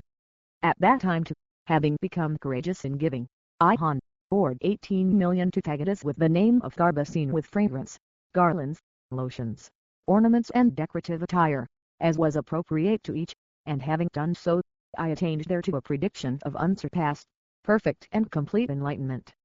Sarvasvara, I recall 20 million Buddhas, and every one of those Tathagatas, Arhats, perfect and complete Buddhas was named Shikhi-Samhadiyate. Sarvasvara, I recall 20 million Buddhas, and every one of those Tathagatas, 78. Arhats, perfect and complete Buddhas was named Kajyapayate. At that time too, having become courageous in giving, I revered the Tathagatas with fragrance, garlands and lotions, and then I offered them reverential service in the way that service should be offered reverentially to Tathagatas. And thereto I attained a prediction of unsurpassed, perfect and complete enlightenment. Sarvasvara, there arose 16 million Buddhas named Buddhavimala, Pravasa, and at that time I was a rich head of household, with great wealth and possessions. Having renounced all possessions, I offered those 16 million Buddhas reverential service with offerings of sitting cloths, garments, fragrance, garlands, lotions and blankets, just as reverential service should be offered to Tathagatas. And at the very time I attained a prediction of unsurpassed, perfect and complete enlightenment. This too I remember, but the prediction's exact time had not yet arrived. Sarvasvara, listen. 95 million Buddhas arose in the world, and each and every one of those Tathagatas, Arhats, perfect and complete Buddhas was 79. Named Shakyamuni. I at that time had become the righteous Dharma king and honored those 95 million Tathagatas named Shakyamuni with fragrance, garlands, lotions, sitting cloths, garments, incense, banners and pennants. And at the very time I attained a prediction of unsurpassed, perfect and complete enlightenment. This I remember.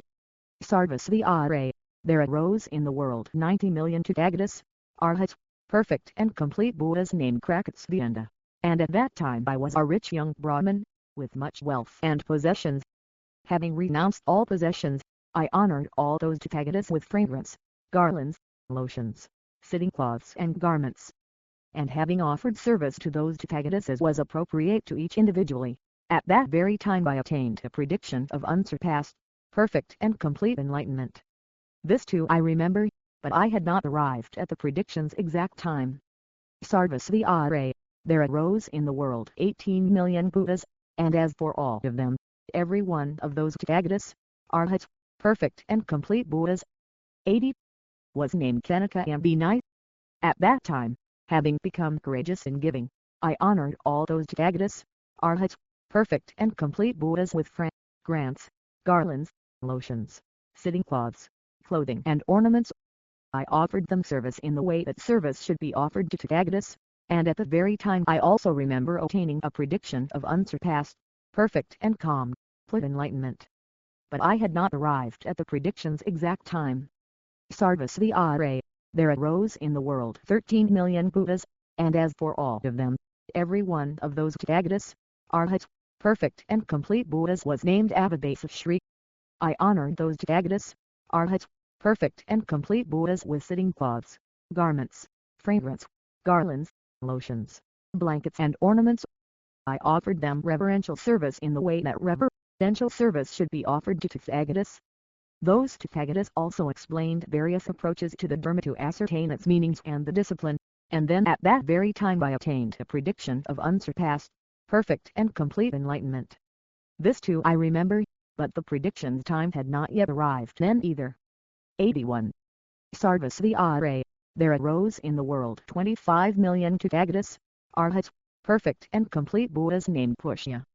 At that time I was a renunciate and honored those Tathagatas. As Ananda offers me service now, likewise I offered service to those Tathagatas, and there I attained a prediction of unsurpassed, perfect and complete enlightenment. This I remember, but the prediction's time had not yet arrived then either. Sarvasvara, there arose in the world 12 million Tathagatas, Arhats, perfect and complete Buddhas named Vipasshayin. I honored those Tathagatas with sitting cloths, garments, fragrance, garlands and lotions. I offered them service in the way that service should be offered to Tathagatas. At that time, at that moment, having become a renunciate, right there I also remember attaining a prediction of unsurpassed, perfect and complete enlightenment. Soon thereafter, the last Vipasshayin to arise explained this Sanghatasutratraceablesept06lttr2, and I knew that, and then at that time the rain of the 7 precious substances showered down upon the planet Earth. And then there was no more poverty among 82. The sentient beings on earth. At that very time I attained a prediction of unsurpassed, perfect and complete enlightenment. After that, for long period of time I was not predicted. He said, what was that time? What was the measure? The Blessed One said, Sarvasvara, listen.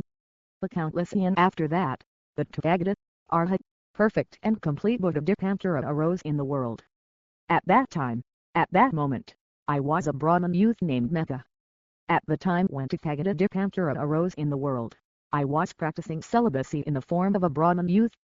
Then, when I had seen Tathagata Dipankara, I scattered 7 Vedipula flowers and dedicated to unsurpassed, perfect and complete enlightenment. And that Tathagata predicted to me, Brahman youth, in the future, in a countless aeon, you will become a Tathagata, Arhat, perfect and complete Buddha in the world named Shakyamuni. After that, Sarvasvara, I sat in the space above at a height of 12 Palmyra. 83. Trees, and attained the state of forbearance with regard to unproduced phenomena. Just as if it were yesterday or today, I remember directly all those roots of virtue from when I practiced celibacy for countless eons and was endowed with the perfections. Furthermore, Sarvasvara, I established countless hundreds of thousands of myriad millions of sentient beings individually in virtuous dharma.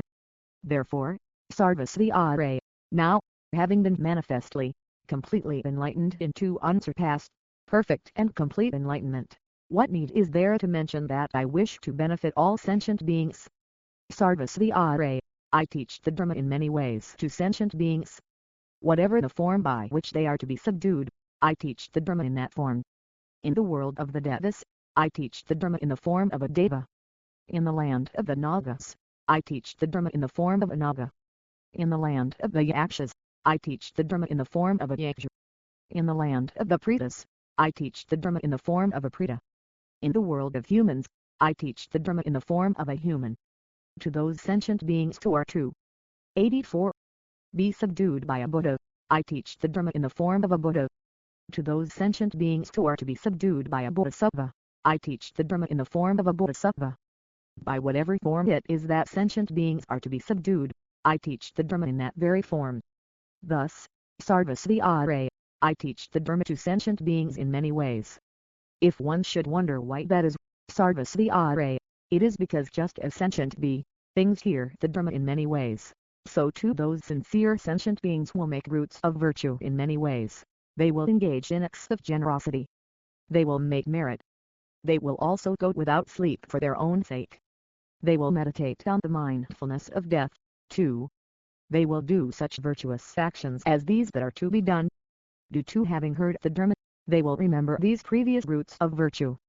that will come to be for the long-term aim, benefit and happiness of devas and humans. Sarvasvara.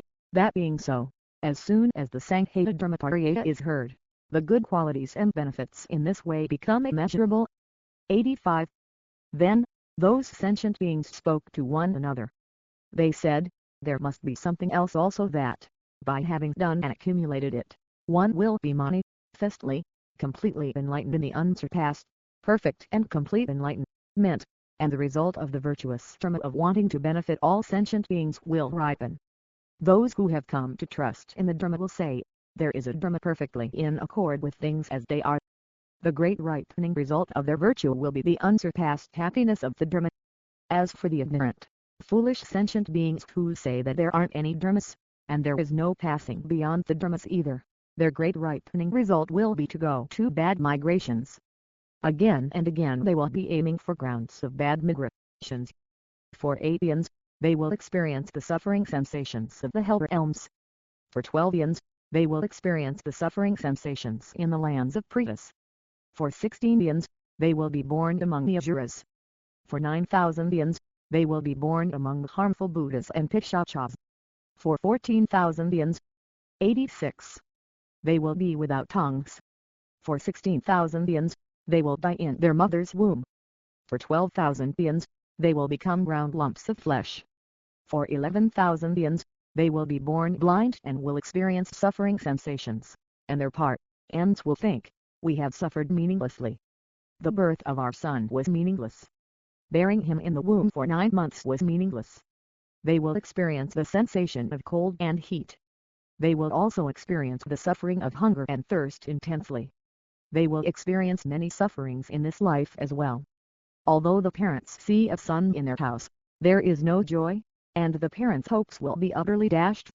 Sarvasvara. In this way, sentient beings who abandon the holy dharma are aiming for hell and animal rebirths.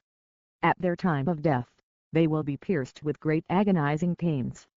Sarvasvara.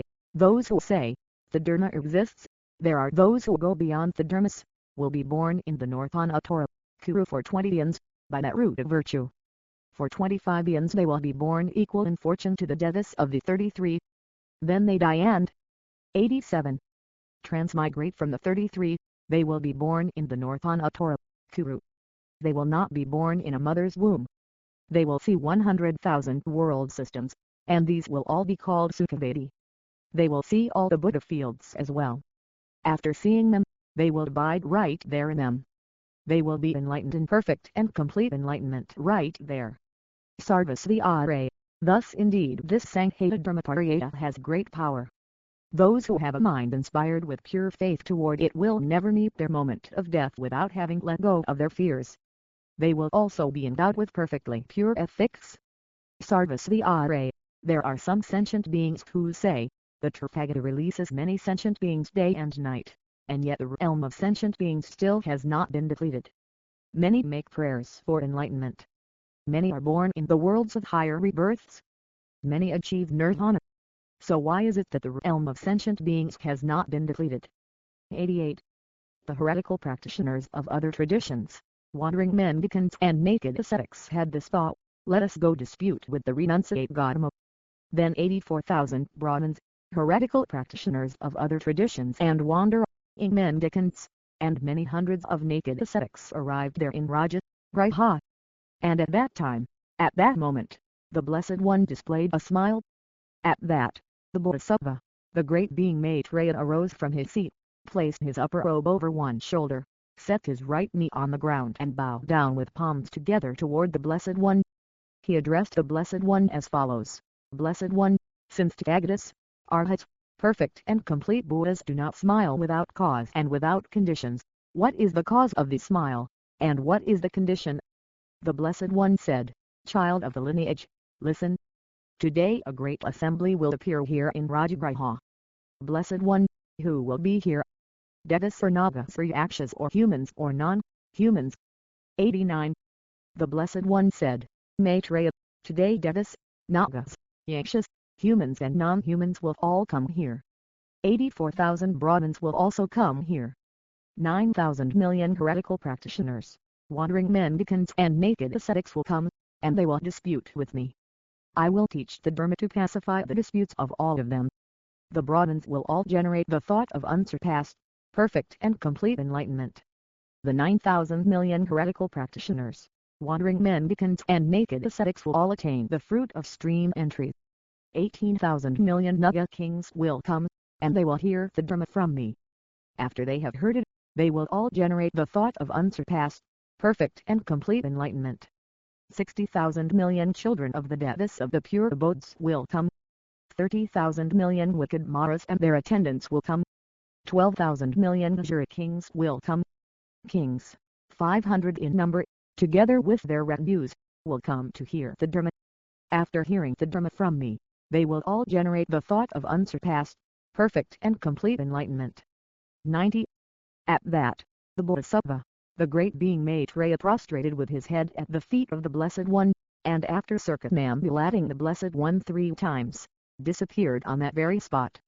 At that, the Bodhisattva, the great being Sarvasvati arose from his seat, placed his upper robe over one shoulder, set his right knee on the ground, placed his palms together and bowed down to the Blessed One.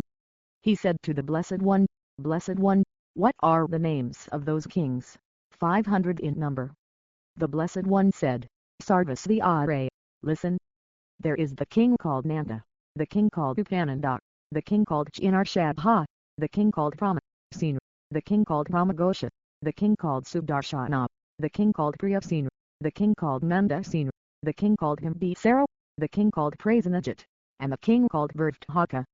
There are these, and the rest of the kings, 500 in number, and each of them has 100,000 million dance. With the exception of Virthaka, each and every one of them has set out for unsurpassed, perfect and complete enlightenment. 30,000 million. 91. Bodhisattvas are coming from the eastern direction. 50,000 million bodhisattvas are coming from the southern direction. 60,000 million bodhisattvas are coming from the western direction. 80,000 million bodhisattvas are coming from the northern direction. 90,000 million bodhisattvas are coming from below. 100,000 million bodhisattvas are coming from above, and each and every one of them is abiding on the 10th grounds. Then, in order to see the Blessed One, all those bodhisattvas proceeded to Raja, Griha, to where the Blessed One was. And all those bodhisattvas, each and every one, had set out for unsurpassed, perfect and complete enlightenment.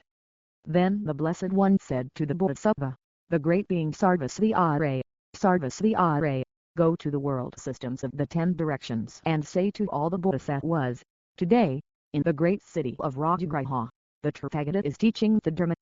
Therefore, all you residents of the world systems in the 10 directions, place your palms together and bow down in homage. Say this, and as 92. Soon as you have made it understood, come back immediately to listen to the Dharma. At that, the Bodhisattva, the great being Sarvasvati arose from his seat, prostrated with his head at the feet of the Blessed One, circumambulated the Blessed One 3 times, and then disappeared through supernatural powers. Then the Bodhisattva, the great being Sarvasvati went to the world systems of the 10 directions and instructed the bodhisattvas, today, in the great city of Raja, Griha, the Tathagata is teaching the Dharma. Therefore, you should reply to that, excellent, and on account of that, on this very day you will receive benefit and attain great bliss. Then, having gone to the world systems of the 10 directions, the Bodhisattva, the great being Sarvasvati honored all the Buddhas and informed the bodhisattvas.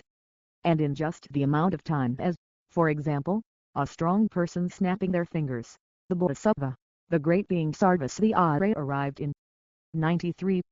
The great city of Rajagriha where the Blessed One was, and was present before the Blessed One. Then the Brahmins, heretical practitioners of other traditions, wandering mendicants and naked ascetics also gathered.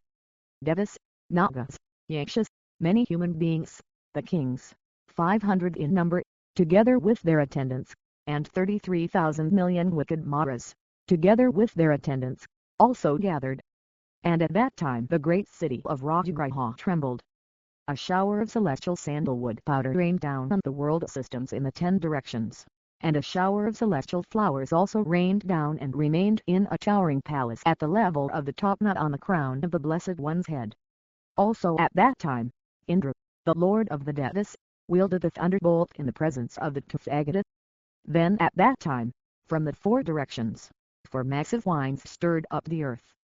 After they rose up, they carried off the garbage, sweepings, and dust from the great city of Rajagriha.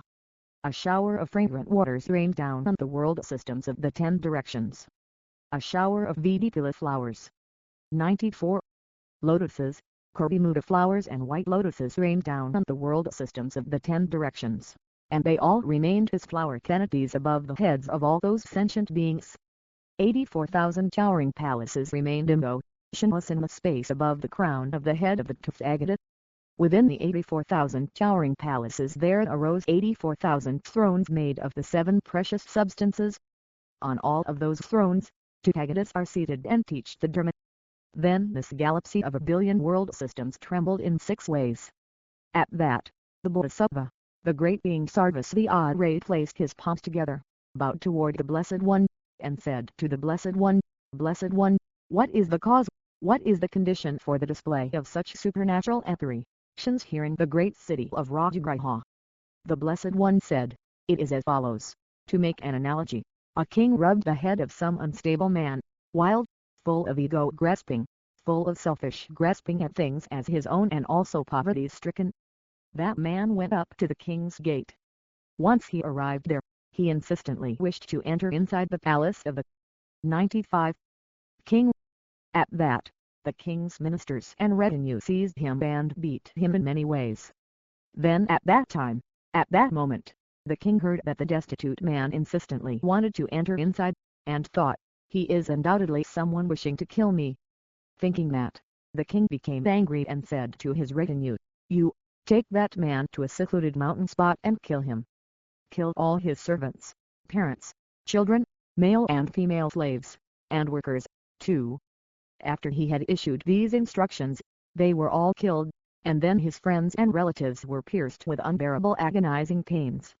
In the same way too, as soon as the Tathagata, Arhat, perfect and complete Buddha explains the Dharma, just like that arrogant person, childish ordinary individuals also, with respect to the Tathagata, seize upon the form, color, marks and shape as identifying signs, and think it is the body of the Tathagata. Then, after they have heard many Dharma teachings, they fall into exceptional arrogance and speak all kinds of nonsense. Overcome by ego grasping and selfish grasping at things as their own, they do not themselves listen to this sort of Dharma, nor do they proclaim it. Even when someone is explaining the sutra or a verse or as little as 96. Just an analogy, they say, we ourselves know, and they do not retain it nor do they lend their ears to listen. If one should wonder why that is, it is because they have become full of arrogance in this way. Because of their extensive learning, they are not attentive. Those who keep company with childish ordinary individuals will not apt to become endowed with this sort of Dharma. They will not listen to words and doubt with this sort of Dharma. Due to their extensive learning, they become conceited. People like these publish their own compositions. They publish the prefaces to their own texts, too. They deceive themselves and the whole world. They pointlessly consume public resources and having consumed them, they do not digest them well. At their time of death, great fears will arise. Those sentient beings will say to that one, you have trained us in many crafts. Why are you not able to settle yourself? He said this to them, friends, I am unable to settle myself now. 97. At that, those sentient beings will lament and wail in various ways. Just as, with no one else to blame, through the contributing cause of their own actions, the large group of relatives was killed for the aims of only that one person, so too these sentient beings at their time of death will also lament and wail, and they will see themselves aiming towards rebirths as hell beings and animals on account of a non-virtuous friend. In the same way, I say to you Brahmins and heretical practitioners of other traditions, don't become haughty. It is as follows, to make an analogy, without having grown feathers and wings, a bird cannot fly into the sky to go to the world of the Devas. In the same way, you cannot reach Nirvana either, as you do not have that sort of supernatural power. If one should wonder why, it is because after one is born in a false rebirth through a type of karma, in no time at all this body will dissipate, great and die in the end. 98. At the time of death, after they have lost their sense of taste, they will be thoroughly terrified, thinking, why did we hold on to this body? We have not experienced the happiness of the Deva world or the happiness of the human world either, and we will not abide in the abode of Nirvana either. Since we pointlessly held on to this body, what is our migration path? Who will be our support? Where will be our birth and where will be our destruction? Then the Blessed One said to those heretical practitioners of other traditions, wandering mendicants and naked ascetics, do not give up hope on this precious's planet Earth. Do not become outsiders to the rare and excellent gem that is the Dharma. Friends, ask the Tathagata whatever you wish and I will completely fulfill all your wishes. At that, all the Brahmins, heretical practitioners of other traditions, wandering mendicants and naked ascetics arose from their seats, placed their upper robes over one shoulder, and with palms together asked the Blessed One, although Tathagatas have been releasing sentient beings from cyclic existence. 99. Day and night, there is neither a decrease nor an increase in the realm of sentient beings. Blessed One, due to what cause and what condition do sentient beings display birth and cessation equally? Then the Blessed One said to the Bodhisattva, the great being Bhajit, in order to clear away great regret and in order to set ablaze the lamp of the Dharma, the heretics put on great armor and ask a great series of questions. In the future, young and old sentient beings will understand birth and disintegration. Bhajit, there are also old sentient beings who, like young beings, do not know anything at all. Bhajit, it is as follows. To make an analogy, some person washed his hair, put on new clothes and went outside his home. People said to him, you wear your new clothes well. But another person also washed his head and washed his old clothes, and because they were old, although he had washed his hair, that man was not beautiful.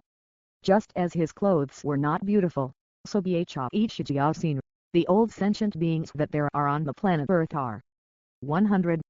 Not beautiful, and the young sentient beings display birth and cessation. At that, the Brahmins and heretical practitioners of other traditions and all the wandering mendicants arose from their seats and said to the Blessed One, who among us is young? And who among us is old? The Blessed One said, again and again you have experienced the feelings of hell beings, animals and pretas, and yet you are still not satisfied. Therefore, you are all old. At that, all the Brahmins and all the Naga kings said to the Blessed One, we no longer delight in experiencing painful feelings in cyclic existence. The heretical practitioners of other traditions, wandering mendicants and naked ascetics said, nevertheless, among the young sentient beings, there are none who are able to realize emptiness directly. They said this, and the Bodhisattva, the great being Bhajit, said to the 101, Blessed One, please look at this. Why is it so difficult for sentient beings to be motivated? The Blessed One said, Bhajit, please listen. The Tathagata directly comprehends the entire world. At that, 94,000 million young beings were present before the Blessed One. They did not prostrate to the Blessed One, nor did they say a word. Then the Bodhisattva, the great being Bhajit, said to the Blessed One, these sentient beings do not speak to the Blessed One. They are utterly silent and do not prostrate either. What is the reason that they do not ask any questions of the Blessed One? What is the condition? The Blessed One said, Bhajit, listen. You should see that these sentient beings who say, the young sentient beings are not able to realize emptiness directly, are young sentient beings. 102. And those sentient beings said, Venerable Blessed One, we are young sentient beings. Venerable Shagoda, we are young sentient beings. The Blessed One said, these sentient beings comprehend the world directly, but now, display the measure of the world from your own bodies. At that time, at that moment, the 94,000 million young beings, without leaving their bodies, hovered in the middle of space and attained the 10 grounds. Then the Bodhisattva, the great being Bhajit, said to the Blessed One, such sentient beings who make an effort to completely exhaust and completely purify cyclic existence have well achieved their achievement. Blessed One, these sentient beings were born on this very day and, Blessed One, On this very day these sentient beings were thoroughly liberated and they were all seen to attain the 10 grounds. At that, the Brahmins and heretical practitioners of other traditions, wandering mendicants, naked ascetics, Naga kings, and the wicked Mara and his retinue, 103, all arrived for the purpose of deceiving, and said to the Blessed One, Blessed One, we have come here before the Tathagata, and now that we have heard this Dharmaparayana, may we attain the sort of happiness of a Buddha. May we become just that sort of Tathagata, Arhat, perfect and complete Buddha in the world. The Blessed One said, just so, gentlemen. Regardless of how you have come to the Tathagata, since you have heard this Sanghata Dharmaparayana, you have generated the mind of the unsurpassed, perfect and complete enlightenment. That being so, before long, you will all be fully and completely enlightened into the unsurpassed, perfect and complete enlightenment. As soon as the Blessed One had spoken these words, all those heretical practitioners of other traditions immediately attained the state of forbearance with respect to unproduced phenomena. They also all became bodhisattvas established on the 10 grounds, and thereupon, all those bodhisattvas rose up into the air to a height of 7 palmyra trees, and offered to the Tathagata gowering palaces. 104. Made of the 7 precious substances.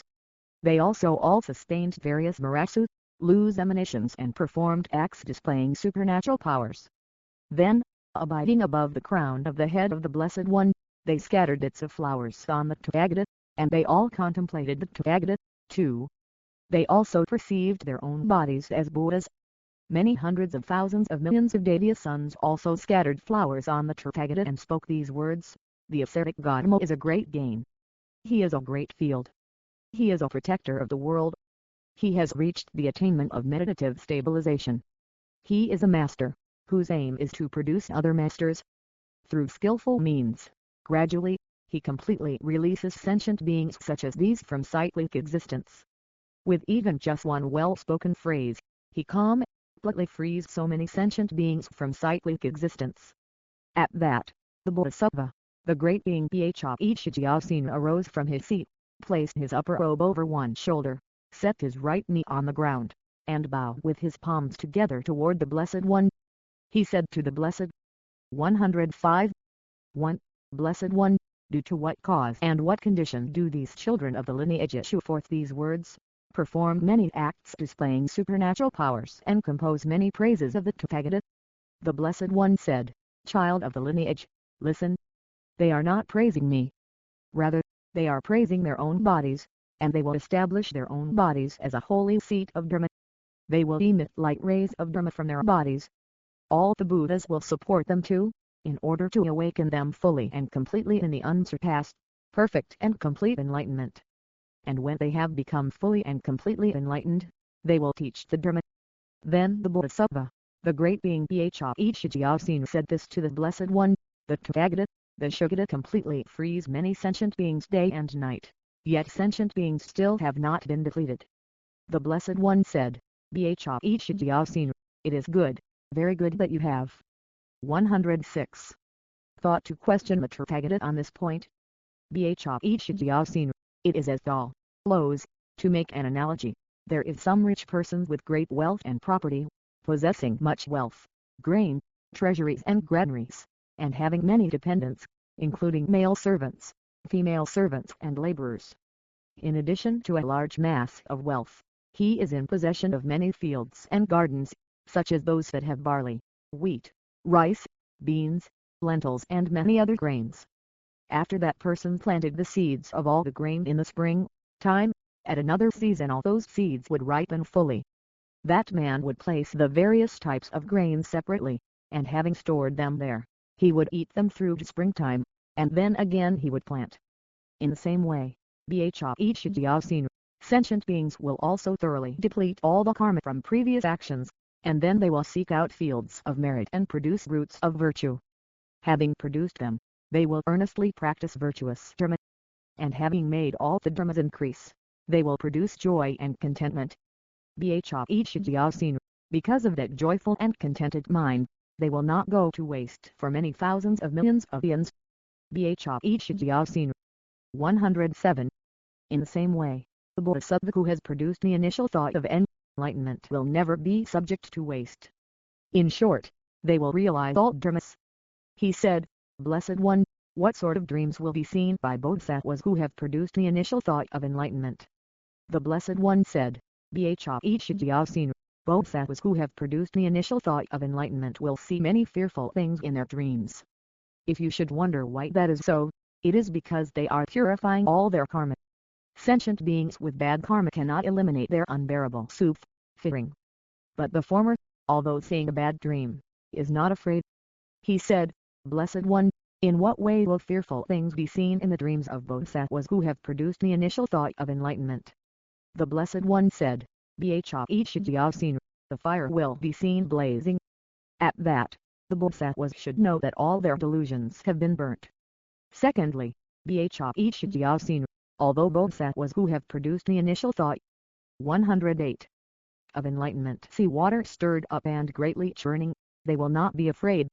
If you should wonder why that is, Bhajyasina, in this way all the bondage due to ignorance is cast aside and what is bad is purified. Thirdly, Bhajyasina, bodhisattvas who have produced the initial thought of enlightenment will see greatly fearful things in their dreams. He asked, Blessed One, what are they? The Blessed One said, although they see their head shaven, Bhajyasina, they would not become frightened by that. If you should wonder why that is, they would think, my attachment, anger and ignorance have been shaved off. I am victorious over cyclic existence, with its 6 realms. Their place is not in the hell beings' realms either. It is not among animals or pretas. It is not among the asuras. It is not among the nagas. It is not among the devas. Bhajyasina, bodhisattvas who have produced the initial thought of enlightenment attain birth in the perfectly pure Buddha fields. Bhajyasina, in the future, at 109 time to come, if any sentient beings dedicates their mind to enlightenment, on account of that, they should be seen as having great commitment. Bhajyasina, although they encounter contempt, they should not be disheartened nor should they be discouraged. Bhajyasina, many are the dharmas I have taught. Bhajyasina, for some hundreds of thousands of myriad millions of eons, I engaged in arduous activities. But that engagement in arduous activities was not for the sake of wealth. It was not in order to enjoy a livelihood. It was not in order to enjoy power. Bhajyasina, I engaged in arduous activities in order to comprehend the nature of phenomena. But until the moment that I heard this sanghatasutratraceablesept06lttr2, I did not attain unsurpassed, perfect and complete enlightenment. But, Bhajyasina, on the very day I heard it, I was entirely, completely enlightened into unsurpassed, perfect and complete enlightenment. Bhajyasina, this dharmapariyata is profound. Hearing this dharmapariyata is rare. Bhajyasina, the arising of Tathagatas is also supremely 110 rare. Bhajyasina, those who uphold this dharmapariyata are also supremely rare. All those who hear this dharmapariyata will be fully and completely enlightened in unsurpassed, perfect and complete enlightenment. Bhajyasina, for 1,000 eons, they will overcome cyclic existence. They will attain the perfectly pure Buddha field. They will also thoroughly understand cessation and the path. They will be well suited to thoroughly know the source. They will be well suited to thoroughly know the place of virtue. They will be well suited to directly know and thoroughly know the place of virtue. They will be well suited to thoroughly know the place of virtue and to thoroughly know cessation.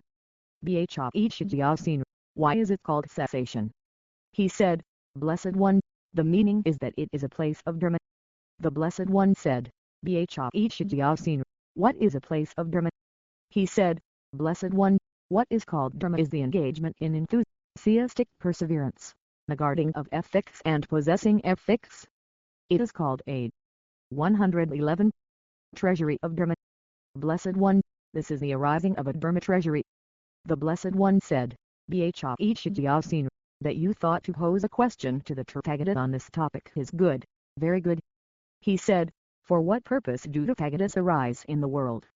The Blessed One said, Bhajyasina, those who are possessed of much learning and highly knowledgeable know the arising of Tathagatas.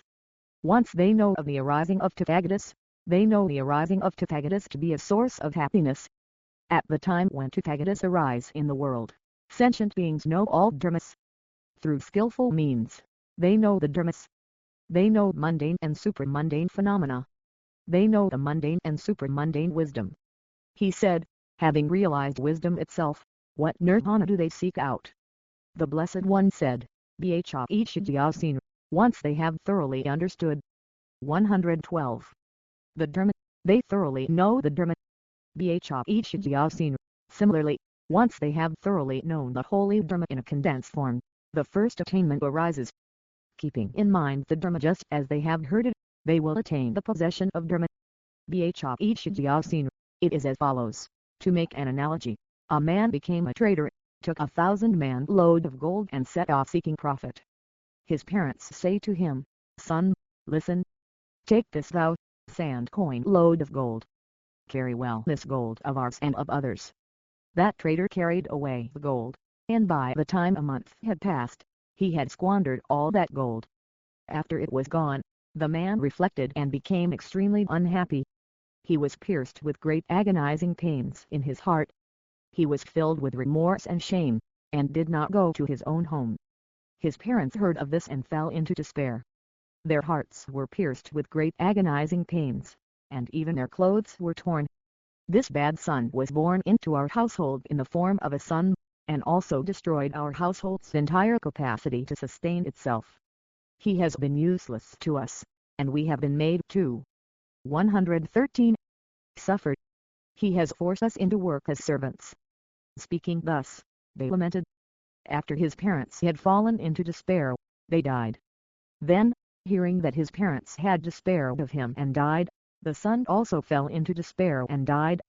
In just the same way, Bhajyasin, although the Tathagata explains these matters, those who have no faith in my teachings will lose hope, and at their time of death, they will die with their hearts pierced with great agonizing pains. Just as those parents fell into despair and suffered because of the gold, and had their hearts pierced with great agonizing pains because of their own and others' gold, in the same way too, Bhajyasin, those who have no faith in my teachings, afterwards at their time of death are tormented and cry out in lamentation. They experience painful feelings, and after they have wasted the merits they previously created, they do not later create the merit that is associated with a good field. Because they have great agonizing pains piercing their hearts, at that time, at that moment, once they have seen the ceaseless, cruel places of rebirth in hell and as animals, and the realm of rebirth in the world of Yama, at 114. Their time of death they will think thus, who will be my protector so that I will not see the worlds of hell beings, animals, pretas and Yama, and so that I will not experience those painful feelings. That one's parents will say, child, the greatly terrifying thing that is illness cannot come about. How could that be? Although those who are dying fear sickness, in your case, son, there is no death. From the fear and terror of disease you will be set free. My consciousness is ceasing. My body too is badly damaged. All my limbs are in pain. I am coming to see my death. 115. My eyes do not see, and my ears do not hear. Nor will anything reach my nose. My body has no endurance. My body is pained from limb to limb. Just like a tree, I am mindless. Saying my death is not nearing, mother, please just cheer me up. The mother said, son, it is not right that you say that. Do not frighten me so badly. Since your body is racked with a plague, you will see all sorts of things. 116. The son said, but I see no plague in my body. I have no sickness and no pain. I see extremely unbearable death. My beloved body will be destroyed. Since I have seen my whole body overpowered by suffering, to whom will I go for refuge? Who will be my protector? The parents said, son, the deva must be punishing you, but if offerings are made to the devas, after that, you will recover. 117. The son said, whatever will make me recover, I ask you please to do just that. Please go quickly and make haste, and make inquiries to the priest. At that, his parents went before the altar of the deva, and gave incense for the deva. Then the priest offered the incense to the deva, and said the following, The Deva is punishing you, therefore you must honor the Deva. Sacrifice to the Deva. Kill livestock. Kill a man, too, and then your son will be released from his illness. At that, those parents thought, but we are poor. What can we do? If we don't appease the Deva, our son will die. If we are to appease him, since we're poor, from where will we get a person and livestock? With these thoughts, they made haste and quickly went home. They took a few household items of any sub 118 stance that they possessed, to sell in order to buy livestock. After that they approached another man. Sir, if you could give us some gold on loan and we are able to pay it back in 10 days, that would be good. But if we are unable to pay it, we agree now to become your servants and to work. They said this, and then the two of them carried off the gold and went to buy a man. The two of them bought a man, but that man did not know that he would be killed. At that, the parents became confused and did not return to their home. Instead, they went before the altar and said to the priest, "Quick, make the sacrificial offering." Then the two parents killed the livestock themselves, and they also killed the man. Then the priest, intending to make the sacrificial offering, kindled the fire. 119. And at that, the Deva descended and said, "I have accepted your son." Then the parents overflowed with joy and elation. "If our son is cured, even if we become servants, that is far superior," they said. After making the sacrifice to the Deva, they returned home, and when they arrived there, they saw that their son had died. At that, the two parents, suffering and in deep despair, were pierced through their hearts with great agonizing pains. With their hopes dashed, they died right there, and in just the same way, one should not associate with non-virtuous friends. He said, "Blessed One, may I ask where those sentient beings were born?" The Blessed One said, "Be quiet, do not ask me." He said, "Blessed One, I ask? Shugata, I ask?" The Blessed One said, "On that occasion, the mother was born in the great hell called the Hell of Lamentation. The father was born in the 120 great hell called Crushing Hell. The son was born in the great hell called Hot Hell. The priest was born in the great hell of Avicii." He said, "Blessed One, where was the innocent man reborn? What was his future life?" The Blessed One said, "Here, that blameless man was reborn among the Devas of the heaven of 33. He said, "Blessed One, what was the reason and what was the condition for that man to be born equal in fortune to the Devas of the heaven of 33? The Blessed One said, "Listen, that man, at his time of death, with a mind of faith in the Tathagata, said one time, 'I prostrate to the Buddha, due to that root of virtue, he will experience the happiness of the Devas of the 33 for 60 eons. For 80 eons, he will recollect past lives. Life after life, he will be free of all painful sorrows. As soon 121 as he is born, he will ward off all sufferings. Those sentient beings are all unable to fully overcome sorrow." He said, "Blessed One, how will all sentient beings be capable of fully overcoming sorrow?" The Blessed One said, "They must exert effort." He said, "Blessed One, which exertion of effort?" The Blessed One said, "Listen. What is called effort is the demonstration of results. It is as follows. What is called the result of stream entry is a place of effort. What is called the result of once returning is a place of effort. What is called the result of non-returning is a place of effort. What is called the result of arhatship and the cessation that is the result of an arhat is a place of effort. What is called the result of a pratyeka Buddha and the knowledge of the result of a pratyeka Buddha is a place of effort. What is 122 called the result of a bodhisattva and the place of enlightenment is a place of effort. These are what are called places of effort." He said, "Blessed One, how are a stream enterer and the result of stream entry to be shown?" The Blessed One said, "It is as follows. To make an analogy, one man planted a tree, and on the very day the tree took root, and on the very same day those roots went down a yojana. Another man too planted a tree in the same way. But on that very day, it was shaken by the wind and that tree did not take root. Then this man removed the tree from that place, and also the other man said, "Why did you dig up my earth?" And they quarreled and disputed. After that, at that time the king heard that those two men were quarreling and disputing, and he sent a messenger, saying, "Go and bring those two men." "As you command, your majesty," he said, and raced off in great haste. He said to the two men, "The king summons you." 123. At that, one of the men became frightened and apprehensive. But the other man, without fear or apprehension, was led to where the king was. After they had been led there, they were seated in the presence of the king. Then the king said to the two men, "Sirs, why were you quarreling and disputing?" At that, the two men arose and addressed the king, "Great king, please lend us your ear. Since we do not own any land at all, the tree was planted on a plot of borrowed land. After that, because it was shaken by the wind, it did not put down roots, and neither leaves nor flowers nor fruit appeared. Great king, its roots did not go down a yochana. And this man fought and disputed with me, saying, 'It's your fault.' Nevertheless, since I am innocent, your majesty, please kindly understand that I am not even slightly guilty." Then that king sent for his 30 million ministers, and when they had assembled, he commanded, "You should speak." 124.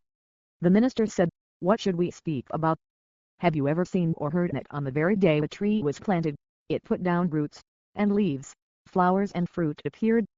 In a week or half a month, make a determination of this case." At that, those ministers arose from their seats and addressed the king, "Great king, it is not appropriate for us to make a determination in this case. We are incapable of determining it. Great king, this is wondrous. For now, this man himself should be spoken to. Sir, is what was said true? Speak." He said, "Great king, indeed, it is true." The king said, "On the very day a tree was planted, roots went down, and leaves, flowers and fruit appeared. On that very day, you say." 125. These words of yours are hard to believe. No such thing has been seen or heard. At that, the man placed palms together and spoke these words before the king, "Kindly go, and plant the tree yourself. Please watch as the roots take hold." Then the king and the 30 million ministers went out together, and the two men were placed in prison. Then the king himself planted a tree, and that tree neither took root, nor did leaves, flowers or fruit appear. So the king became enraged and said, "You, go quickly, come back with axes for felling trees." They were fetched, and, enraged at the tree planted by that man, he cut the leaves, flowers and fruit that had arisen on that tree. As soon as he cut that single tree, 12 trees appeared. He cut the 12 trees, and there appeared 24 trees made of the 7 precious substances, together with roots, leaves and shoots. Then, from those 24 trees, there appeared 24 birds with golden 126 crests and golden beaks and feathers made of the 7 precious substances. At that, the king was overcome with rage and, taking the axe in his own hand, chopped at a tree. From the tree that he had chopped, nectar appeared. The king was troubled by that and issued instructions, "Go and remove those two men from prison." "As you command, your majesty." He raced off that very instant. The two men were removed from the prison and led to where the trees were. The king said, "Did you plant the tree that multiplied when it was cut and became 24? The tree I planted did not grow roots or leaves or flowers or fruit." Then that man said, "Great king, you are not endowed with the sort of merit I have." At that, the 30 million ministers knelt, placing both knees on the ground, and said to the man, "This previous king is not fit. Therefore, you should be king." 127. Then that man addressed the ministers in verse, "A king's enjoyment is of no use to me, nor have I need of wealth or grain. Since in the Buddhas I have faith, among humans may I become supreme. May I go where the Tathagata is, to the sphere of nirvana, which is peace. The dharma that leads home to nirvana, that should be explained to you." Seating himself cross-legged, he then made this avowal: "Due to actions I did in the past, I came to be in the king's jail." 128. But by uttering this prayer, May my karma be depleted. At that, 24 million birds with diamond beaks struck cymbals.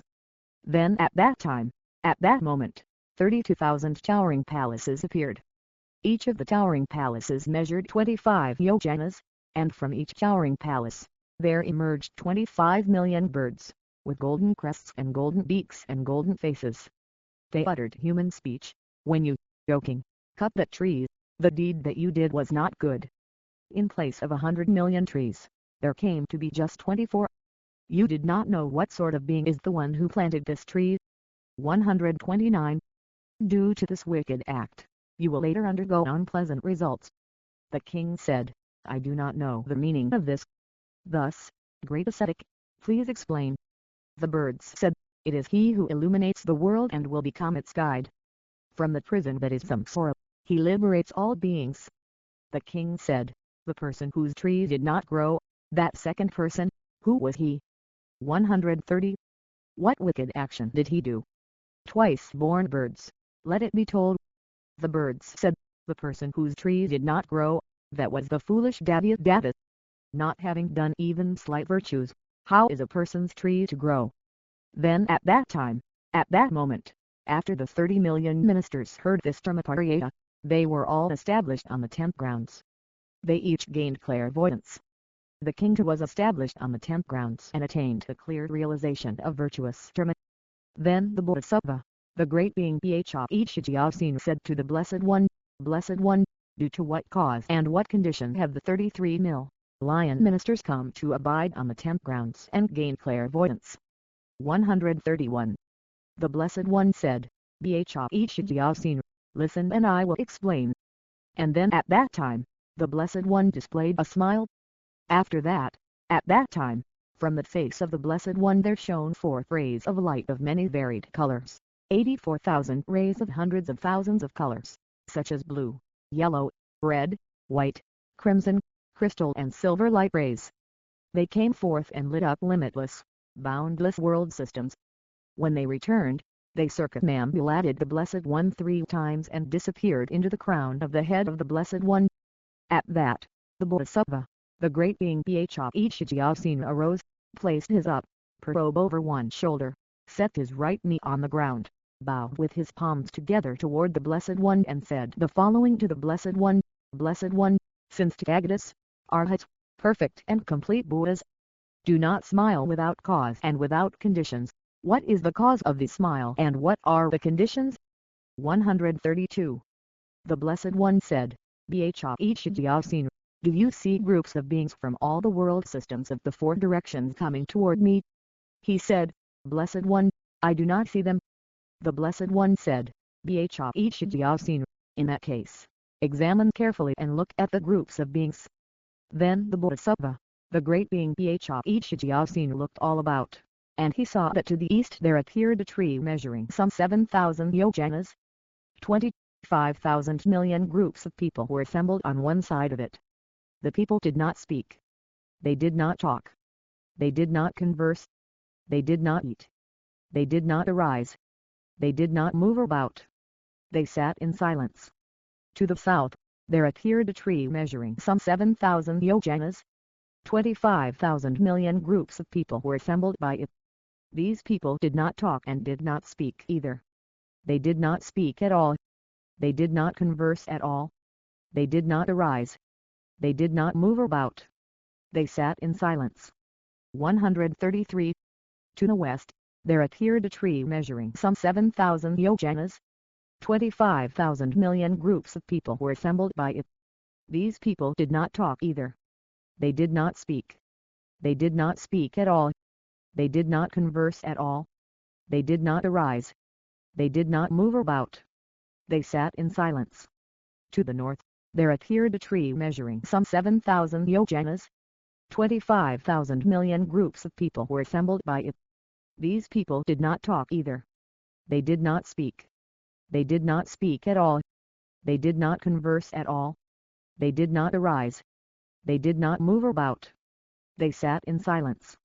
In the downward direction, there appeared a tree measuring some 7,000 yojanas. 25,000 million groups of people were assembled by it. Those people did not talk either. They did not talk. They did not speak. They did not speak at all. They did not converse at all. They did not arise. They did not move about. They sat in silence. In the upward direction, there appeared a tree measuring some 7,000 yojanas. 134. 25,000 million groups of people were assembled by it. Those people did not talk either. They did not talk. They did not speak. They did not speak at all. They did not converse at all. They did not arise. They did not move about. They sat in silence. Thereupon the Bodhisattva, the great being Bhop said to the Blessed One, if the Blessed One would grant me the opportunity to pose a question and then have it explained, I would like to ask a question of the Blessed One, the Tathagata, the Arhat, the perfect and complete Buddha, regarding a certain point in question. He said this, and the Blessed One spoke to the Bodhisattva, the great being Bhop as follows, Bhop, ask whatever you wish, and I will delight your mind with an explanation of whatever is asked. He spoke thus, and the Bodhisattva, the great being Bhop said the following to the Blessed One, Blessed One, for what purpose did many groups, 135, of people from the worlds in the four directions come and remain here, and then from between the lower and upper directions, 50,000 million groups of beings came and remain here? What is the reason for this? What are the conditions? The Blessed One said, Bhop, go yourself and ask the Tathagatas in the world systems from which they came. He said, through the production of whose supernatural power should I go? The Blessed One said, produce your own supernatural power and go through that. Then the Bodhisattva, the great being Bhop, circumambulated the Blessed One 3 times and disappeared right there. After passing 96 million world systems, he arrived at the world system called Chandrapradipit. There, the Blessed One, the Tathagata, the Arhat, the perfect and complete Buddha Chandravatikashetra was teaching the Dharma, seated in front and completely surrounded by 80,000 million bodhisattvas. 136. Then the Bodhisattva, the great being Bhop, remained before the Blessed One, the Tathagata Chandravatikashetra. With his palms together he bowed down toward the Blessed One and then said to the Blessed One, Blessed One, why is it that I do not see here presently the groups of people who are presently gathering from the 10 directions and coming into the presence of the Shakyamuni Tathagata in the Sakha world system? The Blessed One said, Bhop, they wander about and abide right there. He said, but, Blessed One, how is that? At that, the Bodhisattva, the great being Bhop, went up to where the Tathagata Chandravatikashetra was. Once he had arrived, he sat before that Tathagata. He said the following to the Blessed One, Blessed One, I passed 96,000 million, 137 world systems and have come here and, Blessed One, nowhere have I seen as many sentient beings as those that are seen there. The Blessed One said, those sentient beings arose from mindless trees. He said, Blessed One, who has seen or heard of arising from trees that have no mind? The Blessed One said, Bhop, have you not seen or heard of the arising of people from mindless trees? He said, Blessed One, I have not seen or heard of that. The Blessed One said, Bhop, if you wish to see, I will show you now. He said, Blessed One, I wish to. Shogata, I wish to. Thereupon the Tathagata Chandravatikashetra extended his arm and from that 138 arm 100,000 million groups of beings arose. Each of those groups of people extended 100 arms and scattered incense, garlands and various lotions as offerings to the Tathagata, and the Blessed One said, Bhop, do you see this group of people scattering incense, garlands and lotions as offerings to the Tathagata? He said, Blessed One, I see them. Shogata, I see them. The Blessed One said, these groups of beings who arose are mindless. These people are mindless. Then each of those 100,000 million human beings had 100 arms, and they all fell down. Then when the Bodhisattva, the great being Bhop, had seen that, he said to the Blessed One, Blessed One, what is this? Shogata, what is this, that the people's 100 arms fall down in an instant? 2. Blessed One, if even the 139 100 armed ones are not liberated, What need is there to mention those with two arms? The Blessed One said, Bhshin. Similarly, the sentient beings are born mindlessly. They cease mindlessly. Bhshin. You should know that this body also comes about mindlessly. He said, Blessed One, regarding these sentient beings, which are young, which are old. The Blessed One said, Bhshin. There are young sentient beings, and there are also old sentient beings. He said, Blessed One, which are young, which are old. The Blessed One said, those who were falling down just now are old. Those who were born from the trees are young. He said, Blessed One, I wish to see the young sentient beings. 140. At that, the Tripagatachandravadikashatra extended the palm of his right hand, and thereupon there came 100,000 million groups of people from each of the 10 directions. From the lower and upper directions, there came 50 million groups of people each. When these groups of people had arrived, they prostrated with their heads at the feet of the Blessed One. After that, they did not speak to the Tathagata. They did not speak at all. They sat in silence. Then the Bodhisattva, the great being Bhshin, said to the Blessed One, Blessed One, why is it that these sentient beings do not speak to the Blessed One, do not speak at all and remain without speaking? The Blessed One said, Bhshin, do you not understand? The land is mindless, and it does not speak. It does not speak at all, and it does not understand the heap of Dharma either. If you should wonder why that is so, Bhshin, some young sentient beings here do not understand birth, although they have seen it. Cessation, aging, sickness, sorrow, weeping, separation from loved ones, coming into contact with what is unpleasant, parting. 141. With friends, dying, untimely death, they do not understand any of these unbearable sufferings. Even though they have seen them, they are not moved and revolted by them, so how could they possibly understand them? Bhshin, they must be taught again and again. At that, the Bodhisattva, the great being Bhshin, said this to the Blessed One, Blessed One, from where have these young sentient beings who do not know the Dharma come? From where did they migrate at death, and where will they be born? The Blessed One said, Bhshin, listen. These human bodies that they have received were not made by a jeweler.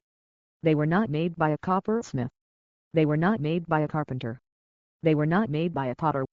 They were not made out of fear of a king. Rather, they arise from the union of a man and woman, and from the possession of bad karma.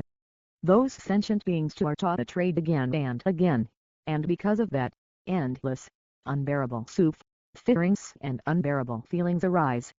In that, they experience the ripening of 142 wicked, non-virtuous actions done previously. Bhshin, in this place, these sentient beings who have come here and are not rising up will feel these sorts of suffering. Bhshin, for this reason they do not speak. They do not speak at all. Bhshin, that being so, these young sentient beings do not understand virtue. They do not understand birth. They do not understand cessation. They will not attain human bodies even, and these, Bhshin, are what are called young sentient beings. He said, Blessed One, how are these young sentient beings born? How do they cease? The Blessed One said, Bhshin, it is as follows. To make an analogy, some man might bring a piece of wood into contact with fire. Just as that wood would gradually catch on fire, in the same way, Bhshin, one is entirely born into a human body. After birth, one then experiences sensations. He said, Blessed One, who is actually born here? After birth, who completely passes beyond? 143. The Blessed One said, Bhshin, the Buddha himself is born. The Tathagata himself completely passes beyond. It is as follows. To make an analogy, the king puts some man in bondage and imprisons him in a dark and gloomy building. After the man enters the gloomy building, once inside that gloomy building, he sees that it is a gloomy building.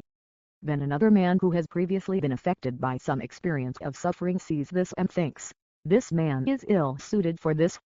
Because he has not experienced suffering previously, it will kill him.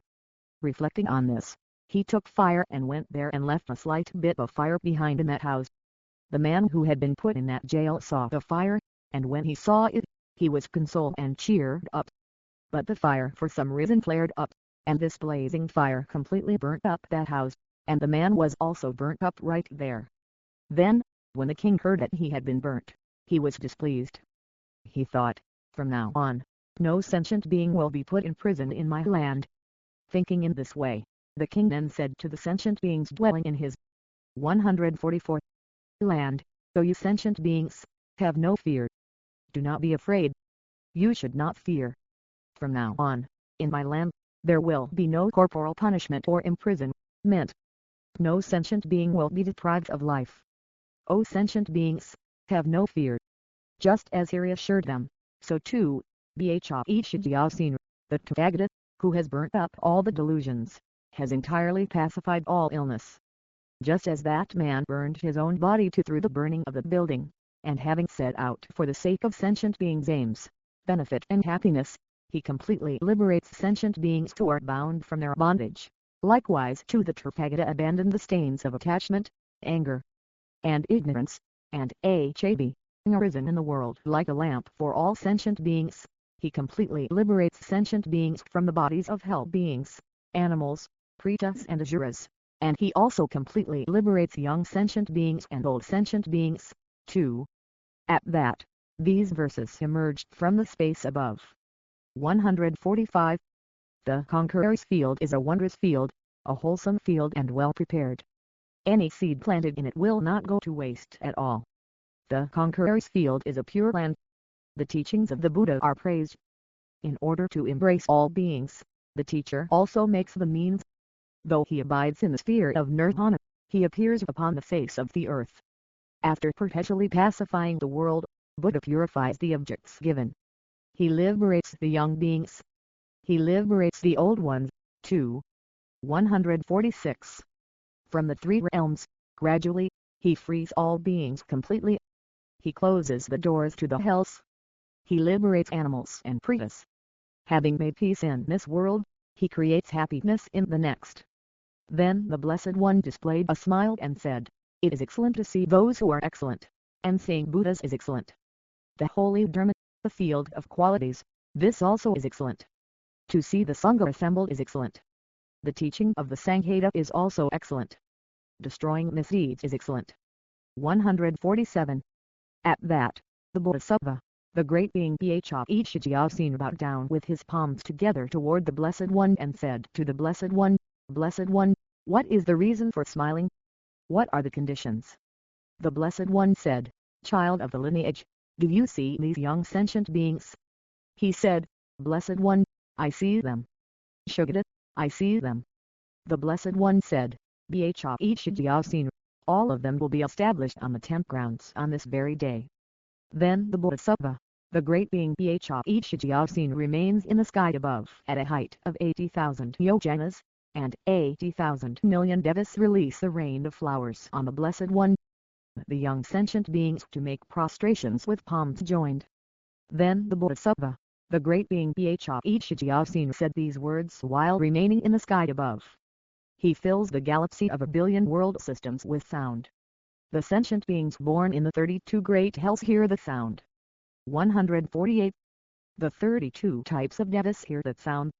The galaxy of 1,000,000,000 world systems also trembled in 6 ways. In the great oceans, 84,000 nagas were also shaken. 30,000 million Rakshasas came to this planet. 25,000 million pretas, yakshas and Rakshasas came from the royal city of Adikavatype, and this huge assembly gathered before the Blessed One. Then the Blessed One taught the Dharma to the young sentient beings, and 100,000 lion bodhisattvas came from the world systems of the 10 directions, each by their own supernatural power. At that, the Bodhisattva, the great being Bhishijyasin, bowed down, placing his palms together toward the Blessed One, and said to the Blessed One, "Blessed One, many are the bodhisattvas that have gathered and are here." Shugata, "There are many." Blessed One, "Many too are the devas and nagas that have gathered and are here." From the royal city of Adikavatype, many millions of Rakshasas also arrived, assembled and are here. Then the Blessed One said to the Bodhisattva, the great being Bhishijyasin. 149. Child of the lineage, come down. At that, the Bodhisattva, the great being Bhishijyasin descended from the space above by supernatural powers, placed his palms together and bowed down toward the Blessed One. He said to the Blessed One, Blessed One, the mass of Dharma that is spoken of, Blessed One, of what extent is this mass of Dharma? The Blessed One said, Child of the lineage, it is called the mass of Dharma when one unequivocally strives for celibacy and also when, having unequivocally striven for celibacy, one abandons all wickedness. Child of the lineage, do you see the young beings who, having abandoned impure conduct, will undoubtedly attain dharani and will also all become endowed with all the dharmas? He said, Blessed One, by what means are all these many sentient beings gathering and listening to the mass of Dharma? 150. At that, the Blessed One said to the Bodhisattva, the great being Bhishijyasin, most sentient beings do not hear that birth as such is suffering. They do not hear that aging as such is suffering. They do not hear that sickness as such is suffering, that sorrow is suffering, weeping is suffering, separation from loved ones and coming into contact with what is disagreeable is suffering. Death, after all these sufferings, steals away body and life. Bhishijyasin, these are what are called all sufferings. Then those young sentient beings, having heard this teaching, bowed down with their palms together toward the Blessed One and said to the Blessed One, Blessed One, we too will die. The Blessed One said, you and all sentient beings will die. They said, Blessed One, how will our time of death bear down on us? The Blessed One said, children of the lineage, at the time of death, at the last 151 moment of consciousness, there is a wind called causing cessation of consciousness, the wind called confusing the consciousness, and a wind called disturbing the consciousness.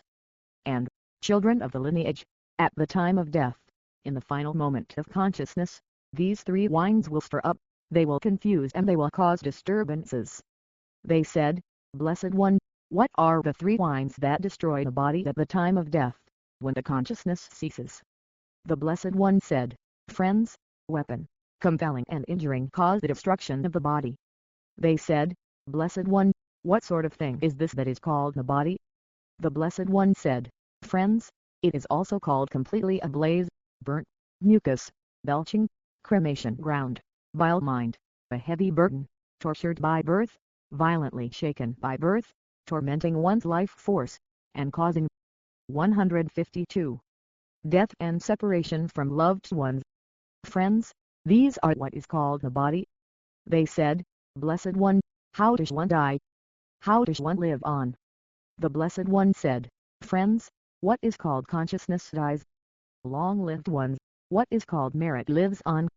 Friends, what is called the body dies, bound with millions of sinews, endowed with 84,000 pores, connected with 12,000 parts and supported by 360 bones. 84 types of parasites live inside the body. And there is death for all these living beings, there is death, which is cessation. When a person dies, all those living beings also have their hopes dashed. Then, because all the living beings eat one another, this moves and disturbs the winds. At that time they will experience suffering.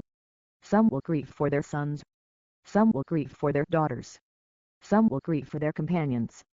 They will all be pierced by agonizing pains. They will try to eat one another, and then when they have eaten one another, two living beings are 153 left, and these to fight for 7 days.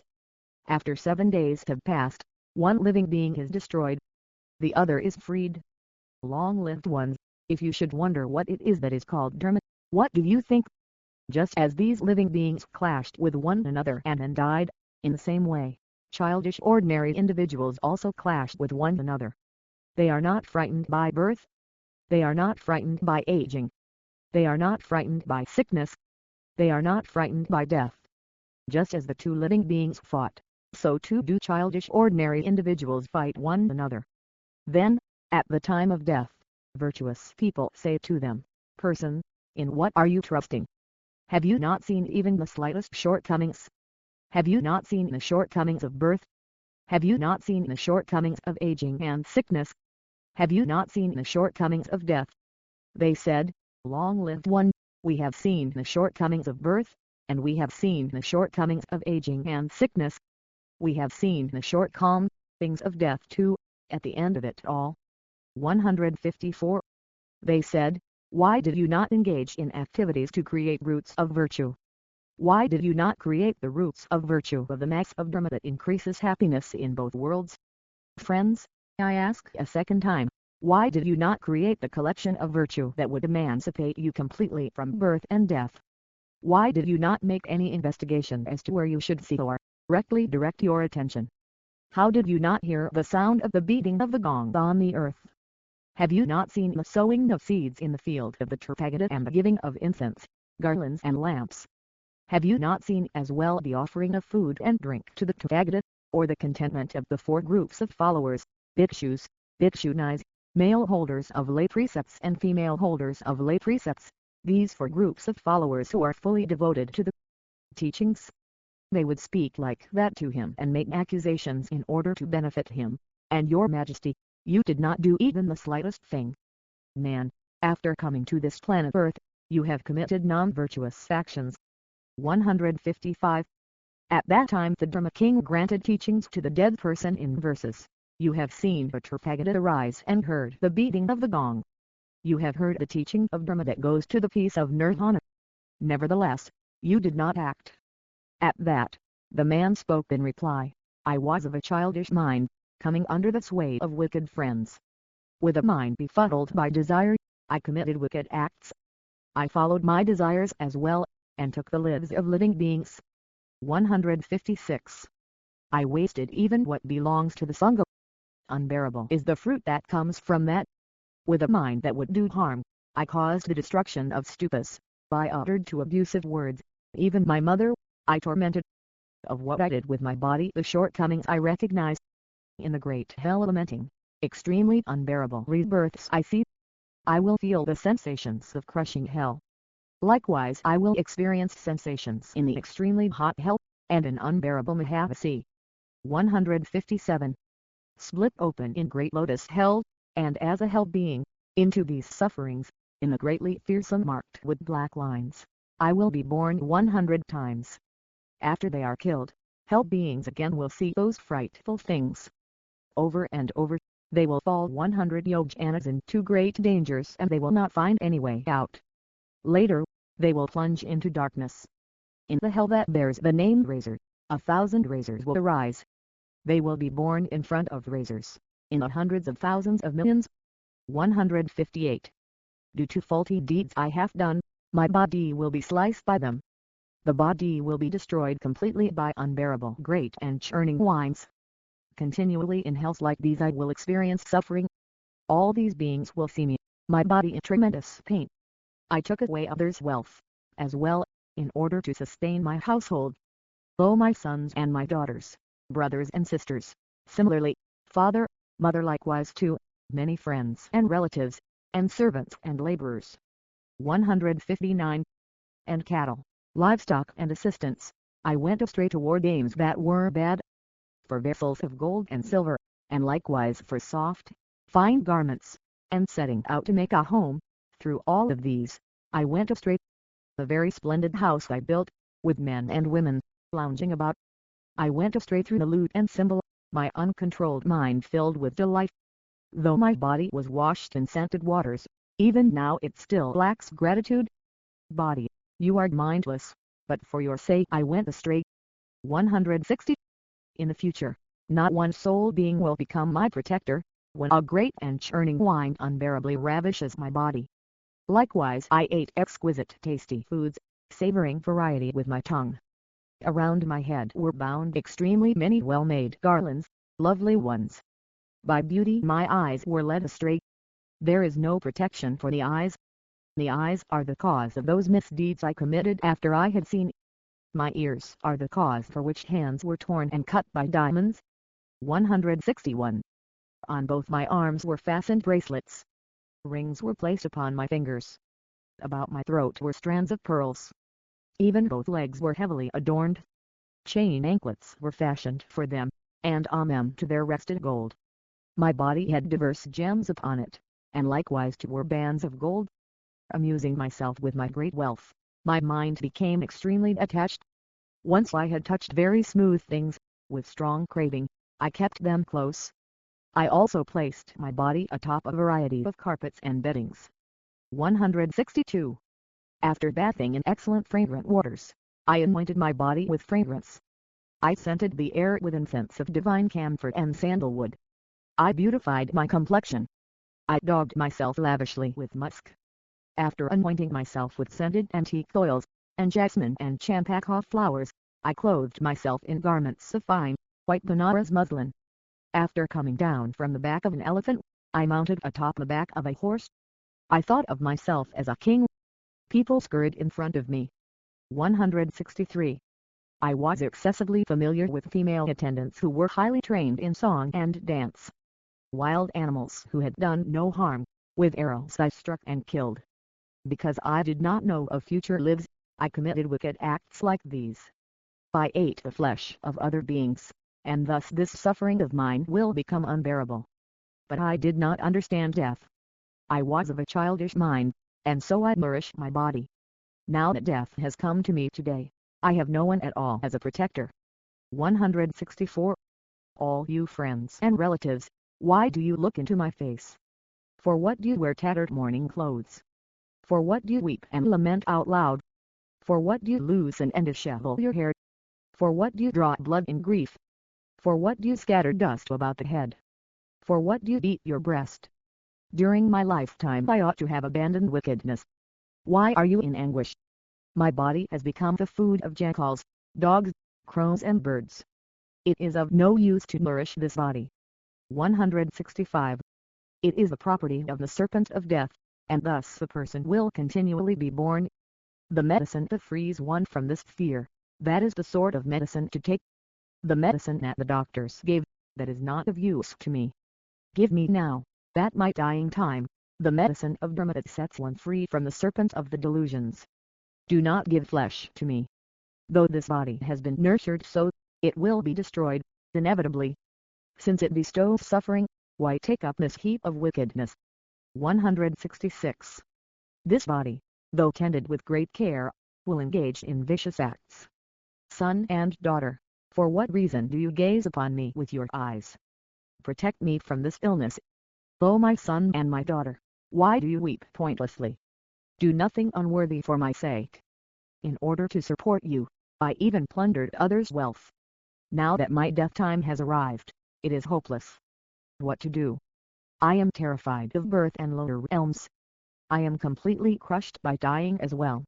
167. I feel acutely the sense of touch, of discrimination, sensations and conditioned mental factors. Due to craving, childish beings wander and reach unbearable results. Birth into bad families, thereto one is bound to grief. Knowing I had little merit, I caused trouble for others. My generosity and ethics deteriorated completely, and I turned my back on the Dharma.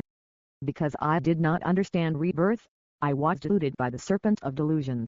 168. Due to ignorance, childish beings wander where there is no liberation. Not knowing the meaning of liberation, confused, they commit wicked acts. Due to delusions, childish beings wander, their minds continually disturbed. In the body that has various types of bonds, fire blazes and burns it up. In places where there is no happiness, confused, the body utterly wanders. It does not know that happiness from which utter happiness arises. The field of the Buddha that gives happiness, the wheel of the Dharma that is the supreme medicine. 169. Ethical conduct that is true ethics, these are the pure voice of the Tathagata. Then the Blessed One spoke to the Bodhisattva, the great being Bhajasena as follows. Bhajasena, although sentient beings weep and lament at their time of death, no one will be their protector except for the ripening of the results of good actions they have done. The Blessed One spoke these words and uttered the following verses as well. By committing wicked acts, they fall into sentient beings' hells. They will be dressed in burning garments. In their thirst, they will drink molten iron. Burning embers will fall on their bodies. Once burnt, in the extremely unbearable. 170. Greatly terrifying hells, their bodies will be set ablaze. They will not know happiness. They will not know Dharma either in any way. Due to what is not Dharma, childish beings wander, not finding even the slightest happiness. Those who have faith and ethics in abundance, possess wisdom and great austerity, and associate with virtuous friends, these will swiftly become a Tathagata. To arise as a Buddha in the world, supreme joyful effort must be made, all sentient beings held within one's care, and one must teach the Dharma of virtuous action. 171. On loving thoughts, and likewise too, on supreme celibacy remain focused. Bhajashin. After having heard this speech, you should practice this supremely, saying liberation, and enlightened, and the leader whose speech is acclaimed, and the father and the mother of the world, he is called Bodhikata. The virtuous friend who teaches this Dharma in the world is supremely rare. Those who listen with respect to the teachings of Buddha will become unsurpassed Buddhas gone to bliss. Those who are respectful toward the peaceful Buddha's heirs, 172, will also become the protectors of the world, releasing all sentient beings. At that, the Bodhisattva, the great being Bhajashin, said this to the Blessed One, Blessed One, why are the cliff sides here trembling, greatly trembling? He said this, and the Blessed One said to the Bodhisattva, the great being Bhajashin, Bhajashin, look and see. The Bodhisattva, the great being Bhajashin, looked and saw fissures in the earth in the four directions. He saw 20 million people appear from the ravines that had been opened by the fissures in the earth. He saw 20 million people appear from below, and 25 million people appear from above. Then those young beings observed that and said to the Blessed One, who are these born here? The Blessed One said, look at this group of beings. 173. They said, Blessed One, we see them. The Blessed One said, this group of beings was born for the sake of your happiness. They said, will these sentient beings die, too? The Blessed One said, friends, that is so. All sentient beings will die. Then the previous young sentient beings, those who were born first, bowed down with their palms together toward the Blessed One and said to the Blessed One, we would not like to see birth and death again. The Blessed One said, well then, would you like to acquire the power of joyful effort? They said, may we see the Tathagata directly. Then may we listen to the Dharma that we have requested to hear and that is delightful. May we see the assembly of the Tathagata Shravaka Sangha. May we see the Bodhisattvas. 174. Who have great supernatural abilities and great power. Blessed One, these are the sorts of things we like. We do not like to look at birth and death. Then, through supernatural powers, the Bodhisattva, the great being Bhajashin and 500 other Bodhisattvas arose from their seats simultaneously, and all arose into the space above through supernatural powers. They sat cross-legged and concentrated. From all of their bodies, lions appeared, tigers appeared, snakes appeared, elephants appeared. They revealed a display of great supernatural powers. On the mountain too, they sat cross-legged and went upwards a distance of 20,000 yojanas. They caused 10,000 million moons and suns to descend as well. Then the young sentient beings said to the Blessed One, what is the reason and what are the conditions for there being light rays and for the great supernatural displays appearing in the world? 175. The Blessed One said, children of the lineage, look at the moon and sun appearing. They said, Blessed One, we see them. Shugata, we see them. The Blessed One said, as for these, Bodhisattvas display light rays shining from their own bodies and supernatural powers and magical transformations. After they display them, they teach the Dharma to sentient beings for the benefit of many beings, for the happiness of many beings, out of compassionate affection for the world, and for the aims, benefit and happiness of the great collections of beings and devas and humans. After displaying pure human bodies, strength and joyful effort, they demonstrate such sorts of powers. They said, Blessed One, please give a Dharma teaching in order to bring about the appearance of light rays shining. As soon as they said this, the Blessed One said to the Bodhisattva, the Great. 176. Being Bhajashin, did you see the galaxy of a billion world systems tremble in 6 ways? He said, Blessed One, I have seen it. Shugata, I have seen it. And he was considering, what if I were to ask the Tathagata about this point? As he thought thus, the Blessed One said, Bhikshukyasin, ask whatever you wish, and I will satisfy your mind with an explanation of whatever you ask. I will teach. I will analyze. Bhikshukyasin, I will show all that belongs to the past, future and present times. He said, Blessed One, please teach in order to clear away our doubts. Blessed One, I see the Tathagata surrounded by 84,000 children of the Devas, 84,000 million bodhisattvas, 12,000 million Naga kings, 18,000 million Buddhas and 25,000 million Pretas and Pikshachas. The Blessed One said, Bhikshukyasin, without a doubt, these sentient beings have gathered in an assembly before me and sat down in order to hear the 177 Dharma. Bhikshukyasin, on this very day they will overcome cyclic existence. Out of a wish to benefit all sentient beings, on this very day they will attain the 10 grounds. Having been established on the 10 grounds, they will attain the sphere of nirvana. For the sake of liberation from aging and death, after doing deeds to bring about happiness and to vanquish the noose of the delusions, they will accomplish the Buddha's teachings. He said, Blessed One, many abodes for sentient beings have arisen due to various karmas.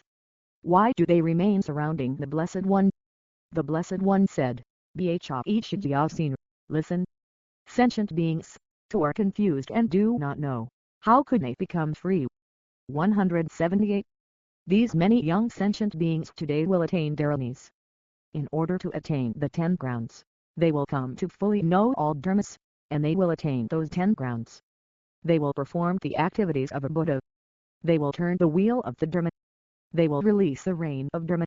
Thus, since beings have gathered, my teaching will be delightful. Devas and Nagas and Pretas, and terribly unbearable Asuras will be established on the 10 grounds. They will proclaim the sound of the Dharma. 179. They will beat the Dharma gong. They will sound the Dharma conch. These young sentient beings also will have the power of joyful effort. Just as the Tathagata attained it, so will they attain the Dharma today. Then 5,000 of the young beings arose from their seat, placed their palms together, bowed down in the direction of the Blessed One and said to the Blessed One, since there is no end found to bondage within samsara, the body is a heavy burden, Blessed One, greatly fearful, unbearable. 180. We find no path whatsoever. Indeed no path is seen, and thus, Protector, since we are blind, we ask you to gather us in.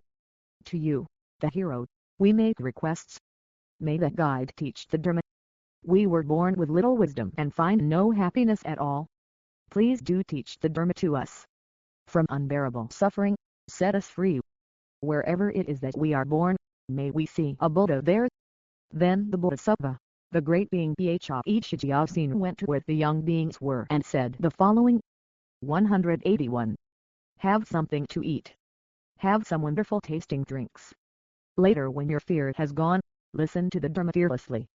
They said, Venerable Elder, who are you? We ourselves do not know you. We see that you are beautiful, your form is serene and your fame great. You are released from the great fears of the world of Pretas, hell beings and animals. Just like one who beautifies the world, all your negativity is pacified. 182. We see a vessel in your hand, made of 7 precious substances, and a cord of jewels on your body, ornamented with a mass of radiance. To the words spoken by you who are peaceful, we are unable to offer any reply. We do not need any food, nor do we need delicious drinks. From food what emerges is excrement. Likewise, what is drunk becomes urine. Juices transform into blood. In the same way, from blood comes flesh. Thus, we do not need even nicely prepared food and drinks. 183. Nor do we need fine garments of woven silk or woolen cloth. Golden bracelets we do not need. We have no need of strands of pearls. On our fingers, we need no rings. All these are transient in nature. We seek a life that does not go to migrations that are bad. We strive for the Devas happiness and for the giving of Dharma. Virtuous friends are what we need, not to be wheel-turning kings. Having left behind a lovely continent, wheel-turning kings will also die. 184. Sons will not follow after them, nor will wives or daughters. The 7 precious things will be left behind, they will not follow after them. Though they gather many people to them, these will not follow along behind. No one will scurry in front of them, nor will it be thus later on. After being a king for just one life, due to impermanence, they will wander. Due to having done many wicked acts, they will fall into the howling hell. After being surrounded on all 4 sides by 7 jewels and by amazing power. 185. When the time for the howling hell ripens, where will that amazing power be? Since they are nowhere to be found on earth, having died, they cannot display these powers. Elder, please listen to us. Please go to where the Tathagata is. We earnestly wish to see him, just like a mother or father. We do not have any mother, nor have we a father or siblings. The Tathagata is chief in this world. He is father and mother. He is the sun and the moon. He reveals the path to happiness. 186. He liberates us from samsara, so that we are not reborn later. He is the boat that saves us from the river, and the terrifying river of the delusions. By him, beings are completely freed. They will not come back again. He who shows supreme enlightenment explains the holy Dharma. 2. We do not have need of food. We do not wish the result of a kingdom. Those who fear the realms of hell should not go to the Devas world. The life of a human is happy, there the all-knowing one appears. 187. Due to harmful actions one has done oneself, one's life is short and one wanders. They do not know death, but they know kingdoms and the enjoyments they desire. Those deceived by birth and death do not know and have no fear. Those confused by impermanence do not know the subtle Dharma. They do not perform subtle duties, and do not know the sphere of peace. As they face death, they feel no remorse. Again and again, they are reborn, for a long time, overwhelmed with suffering, continually beaten up with sticks, and then they will steal from others. 2. 188. Likewise they will be bound and killed. Compelled by previous wickedness, they are bound with the 5 bonds. Their hopes also will be cut off. They will be pierced with fangs of pain. When their consciousness is ceased, pitifully they will lament, "Who will be my protector? Gold and silver and crystal, all my wealth I will offer. I will even become a servant. In the way that servants do, I will perform any and all tasks. We don't need kingdoms or property, nor either wealth or even grain." 189. We do not need our own body. Those who act badly are not freed. This being so, O elder, we do not have need for food. Those who eat delicious foods, even kings, will also die. Those who drink the best of drinks, Devious sons, will also die. Food and drink prepared with skill and of many varied flavors, are placed before the king, and then, with his tongue, he touches them. Then kings become attached to tastes and commit not minor wicked acts. 190. Attached to transitory tastes that are lacking in essence. We do not have need of drink, nor do we have need of food. What we need is such Dharma itself that liberates us from suffering. In the one who is released from bondage to craving, freed from bondage to delusions, and fully freed from all bondage, in that Buddha we take refuge. We wish to go for refuge to the great sage who protects the world. We also wish to go to prostrate to the one who is joyful for beings to behold. 191. Since we do not know your name, please tell us your illustrious name. Bhajyasin said, "You and all beings likewise have the wish to hear the name." Young beings in the billions surround the Tathagata. They said, "You are a disciple of Buddha. Your name is profoundly well renowned." Similarly all beings have the wish to hear your name. 192. He said, "Bhajyasin is my name. I am the medicine of sentient beings. The best of all the medicines, that one I will teach to you, the one that pacifies all the sicknesses that have infected sentient beings. The sickness of attachment is a great sickness, unbearable, it terrifies the world. The sickness of ignorance is great and fierce, making one wander mindlessly. Sentient beings go to hell, and likewise, among pretas and animals. These childish beings possessed by anger, how could they be pacified? 193. They said, "By hearing this virtuous sermon, we will be freed from all suffering. We are of childish mind and ignorant. But after being freed from all suffering, we abandon doing wicked acts. May we hear the gift of Dharma. Having given up all wicked acts, we gave up dreadful suffering, too. May we swiftly see the perfect Buddha, the doctor who pacifies all sicknesses. He is the king of physicians, curing all those who suffer. 194. To pay homage to the Tathagata, elder, please do quickly go. After prostrating, please speak our words to the leader of the world. Pacify fully this disease. The whole body is fully ablaze. Pacify this dreadful fire that burns up and destroys our peace. The burden of the body is a heavy burden, an extremely fierce and sharp burden. For us, who are overwhelmed with suffering, both bound ascetic, have compassion. Beings bear perpetually the oppressive burden of anger and ignorance. 195. Not knowing how to be freed of the burden, they shoulder it time and time again. Those who do not know the path of freedom and who do not see freedom's path, though they are aware of death, still this does not produce fear. Thinking, I will never die, those who rest comfortably are thoroughly confused. Due to that, although they see their mother die, they are unaware. Some do not recall their father, continually oppressed by disease and 196.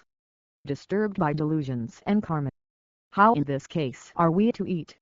Ignorant and worn out by suffering, we are exhausted pointlessly. Suffering like this of yours arises on the basis of ignorance. Discrimination, sensations and conditioned mental factors are a great fearful, heavy burden. Due to craving, childish beings wander thoroughly, unaware of Dharma. Surrounded by the burden of the body, they are born into the world meaninglessly. 197. They need clean, exquisite clothes, water to bathe in and lotions. They will need delicious food that is gratifying to the body. The ear likewise makes one seek out the 5 attractive musical instruments. The eyes makes one attached to figures made of the 7 precious substances. The tongue also makes one search out all the delicious flavors. The body makes one continually seek soft and light objects to touch. The body attains a flesh cuddling, even with pleasure, and from that.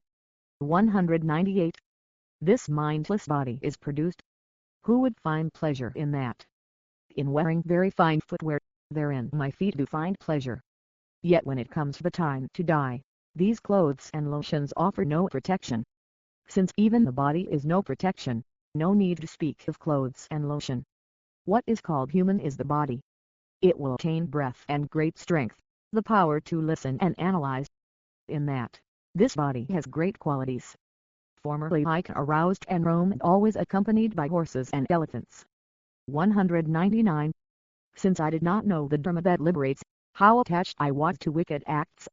Since I did not know about future lives, for my amusement, I had wickedness done. Again and again I was born.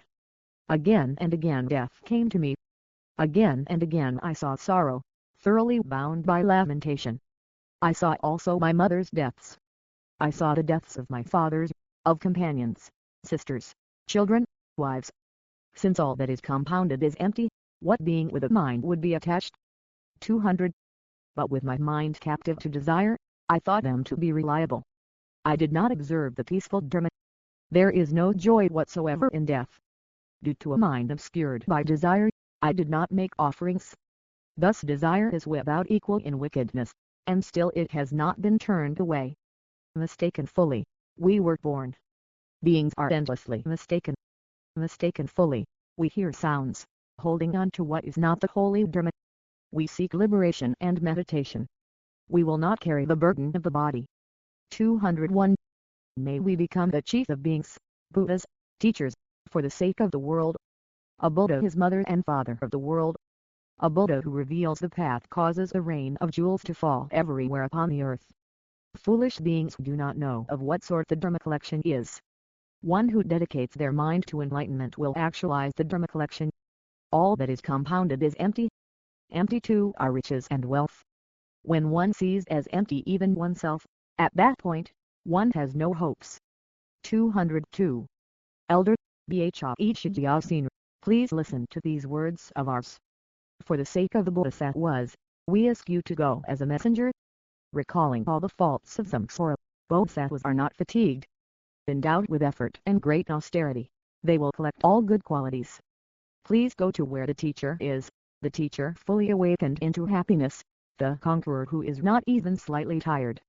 For our sake, please go say to him. You have conquered Mara and vanquished him despite his strength. 203. You quickly set ablaze the Dharma that supports and holds all sentient beings. Since we have not heard the Dharma by which we will become Buddhas, in order to benefit us, elder, we ask that you go quickly. We have not seen the Tathagata, endowed with 32 marks. Until we do, we will not cross over. Speaking so, we all wait respectfully. Bhajyasin said, look above for a moment. What is it you see up there? 204. They looked above and there they saw 3,500 towering palaces in all, remaining above, all around. They were decorated exquisitely with 7 gems and were well adorned with a latticework of jewels. Inside were flowers in full bloom, and divine incense wafted down.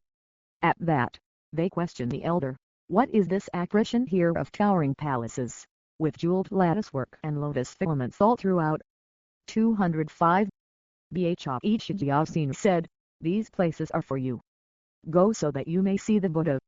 Bow down to the one who is chief, who has passed beyond this world, to the one who illuminates the world. They said, but we know no path to him, nor is the Tathagata seen. Since we do not know the path, where shall we go to prostrate? Bhajyasin said, just as space is without bounds and is not susceptible to being touched. 206. So it is not possible to go to bow before the teacher, who gives forth nectar. In just the way Mount Sumeru abides, so too is the teacher in his abode. Mount Sumeru is susceptible to being measured, as if the depth of the great ocean. It is possible to count all the specks of dust found in a galaxy of 1 billion worlds, but there is no knowing the arising of Buddhas. Bodhisattva was from the 10 directions bow before him who illuminates the world. 207. They said, Protector of the world, look at us. Please fulfill our wishes. We bow down from our hearts to the teacher, and from that may we attain the fruit. Bhajyasin said, the teacher has no attachment to scents, none to garlands or to lotions. He upholds the cause of sentient beings, and by him they will be set free from conditioned existence. Those who have subdued their minds and gone for refuge to Buddha. 208. Will not be engaged in battle by the supremely terrifying Mara. They will not come under the power of death. They will quickly attain dharani. Their minds will be inspired with pure faith, and after that, they will see the teacher. Then the Blessed One, the Tathagata whose voice is delightful like the sound of a calling cosp arrow, displayed a smile. At that, the Bodhisattva, the great being Bhajyasin arose from his seat, bowed down towards the Blessed One with palms joined and said to the Blessed One, 84,000 light rays have come forth from your face, and this galaxy of 1 billion world systems and everything in it is suffused with these light rays. All 32 great hells are suffused with them, too. They are also illuminating 32 Devara realms. These light rays are of a great variety of colors, such as green, yellow, red, white, crimson, crystal and silver. These light rays, after emerging from the face of the 209 Blessed One, did everything to bring about the happiness of the sentient beings of the galaxy of 1 billion world systems, and after that they returned, Circuit, Mom beloved the Blessed One 7 times and disappeared into the Blessed One's crown. What is the reason for displaying the smile that brought this about? What were the conditions? Then the Bodhisattva, the great being Bhajyasin also said to the Blessed One, if an opportunity were afforded to me, I would like to ask a certain matter of the Blessed One, the Tathagata, the Arhat, the perfect and complete Buddha. He said this, and the Blessed One said the following to the Bodhisattva, the great being Bhajyasin, ask whatever you wish and I will satisfy your mind with an explanation of whatever is asked. He said, Blessed One, after those 30,000 million young beings who arose had understood the teaching of the subtle Dharma of the Tathagata, they said to the 210 old beings, you old ones do not know the Dharma. You are constantly attached to what is not Dharma and to non-virtue. Then they say these subtle things that are unpleasant, speak out unreservedly and thus inflict harm. Blessed One, Why were they uttering these pleasant and attractive words? The Blessed One said, Bhakti, do you not know why they speak these words? They speak things that are tender and extremely pleasant for the Tathagata, because they have heard the Dharma, Bhakti. On account of that, they will understand the meaning of all the Dharma. They will become endowed with all good qualities. They will all realize their needs. From today on, they will abide on the 10th grounds. Today they will sound the great Dharma drum. Today they will become endowed with the attributes of the great Dharma. Bhakti. Do you see these towering palaces? He said, Blessed One, I see them. Shugata, I see them. The Blessed One said, Bhakti. On this very day, these young beings, 211, will be seated inside these towering palaces and will then attain a clear realization of the Dharma. On this very day, they will bring about the completion of all the virtuous dharmas. Today they will beat the great Dharma drum. Today many classes of devas will be made to attain the direct realization of the Dharma. Even many sentient beings of the hell realm dwelling in wrong realms, having heard the teaching of the Tathagata's wisdom, will overcome cyclic existence and be victorious. At that time all 90,000 million old beings will attain the fruit of stream entry, and they will all become endowed with the Dharma, too. Bhakti. They will all completely cast away all sufferings. Bhakti. They will all accomplish the viewing of the Tathagata. Bhakti. They will all become endowed with the sound of the great Dharma. Bhakti. Look in the 4 directions. The Bodhisattva, the great being Bhakti, looked everywhere in the 4 directions, and from the east, there came as many bodhisattvas as grains of sand in 50 million Ganges rivers. From the south, there came as many 212 bodhisattvas as grains of sand in 60 million Ganges rivers. From the west, there came as many bodhisattvas as grains of sand in 70 million Ganges rivers. From the north, there came as many bodhisattvas as grains of sand in 80 million Ganges rivers. From below, there came as many bodhisattvas as grains of sand in 90 million Ganges rivers, and from above, there came as many bodhisattvas as grains of sand in 100 million Ganges rivers. After they had arrived, they sat down to one side before the Blessed One. They were seated to one side, and the Bodhisattva, the great being Bhakti, said to the Blessed One, Blessed One, what are the black forms and red forms visible in the sky above? He said, Bhakti, do you not know what the black forms and red forms seen in the sky are? The Tathagata knows. Bhakti. This is Mara. Bhakti. Do you wish to see? He said, Blessed One, I wish to. Shugata, I wish to. 213. The Blessed One said, Bhakti. Bodhisattvas equaling the grains of sand in 100 million Ganges rivers have arrived. He said, Blessed One, what is the reason for the arrival of these bodhisattvas? What are the conditions? Bhakti. The young beings are the condition by which all sentient beings will now become endowed with the Dharma of meditation. Bhakti. Do you see the sentient beings with various forms who have arrived here and the various blessings that have arrived here through supernatural powers? He said, I see as many bodhisattvas as grains of sand in 100 million Ganges rivers and as many bodhisattvas as grains of sand in hundreds of thousands of myriad millions of Ganges rivers abiding through supernatural powers, and they abide with many forms, many colors and many shapes. Those bodhisattvas abide in the abode of the Dharma. I have seen those bodhisattvas abiding in places of Dharma together with their retinues. 214. After the Blessed One had spoken thus, the Bodhisattva, the great being Sarva, Sviyadra, the Bodhisattva, the great being Bhakti, and all the young and old bodhisattvas, along with the entire assembly and the world with its devas, humans, asuras and gandharvas rejoiced, and praised the speech of the Blessed One. The noble Sanghatasutratraceablesept06lttr2 is completed. 215. 216.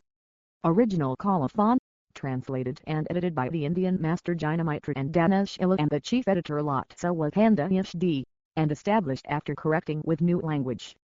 Colophon. This English translation from the Tibetan was prepared by Venerable Damcho Dhyanathinagan Elhunda Damcho after reading the text with Venerable Jesh Elhundubsopa and then comparing the Tibetan with the Sanskrit. In addition to the invaluable assistance from Jeff Sopa, this translation was checked against the Tibetan with occasional reference to the Chinese translations by Shanghai Roy Lee, whose copious suggestions vastly improved this translation. Painstaking proofreading and copy editing was offered in the final stage by Venerable Yilton Mindel and Sarah Blumenthal, FPMT Education Department. Many others generously contributed to this text, but all faults are the translators. The translation was completed on January 25, 2006, in the home of Lama Zoran Pakai in Athos, California. This edition was finalized as of February 19, 2006. Translator's dedication: may the kindness of the Buddha, as embodied within this wondrous sutra, fill the hearts of all beings and turn them all to virtue. Just as this Sanghata Sutra has existed for many centuries until now in the world only to benefit, may the Buddha Chaturma remain for eons more, to bring comfort and aid to all. 217. May the kindness of the Buddha, as embodied within this wondrous sutra, fill the hearts of all beings and turn them all to virtue. Just as this Sanghata Sutra has existed for many centuries until now in the world only to benefit, may the Buddha Chaturma remain for eons more, to bring comfort and aid to all. May the supreme jewel Bodhicitta that has not arisen, arise and grow, and may that which has risen not diminish, but increase more and more. 218. The Foundation for the Preservation of the Mahayana Tradition is an organization devoted to the transmission of the Mahayana Buddhist tradition and values worldwide through teaching, meditation, and community service.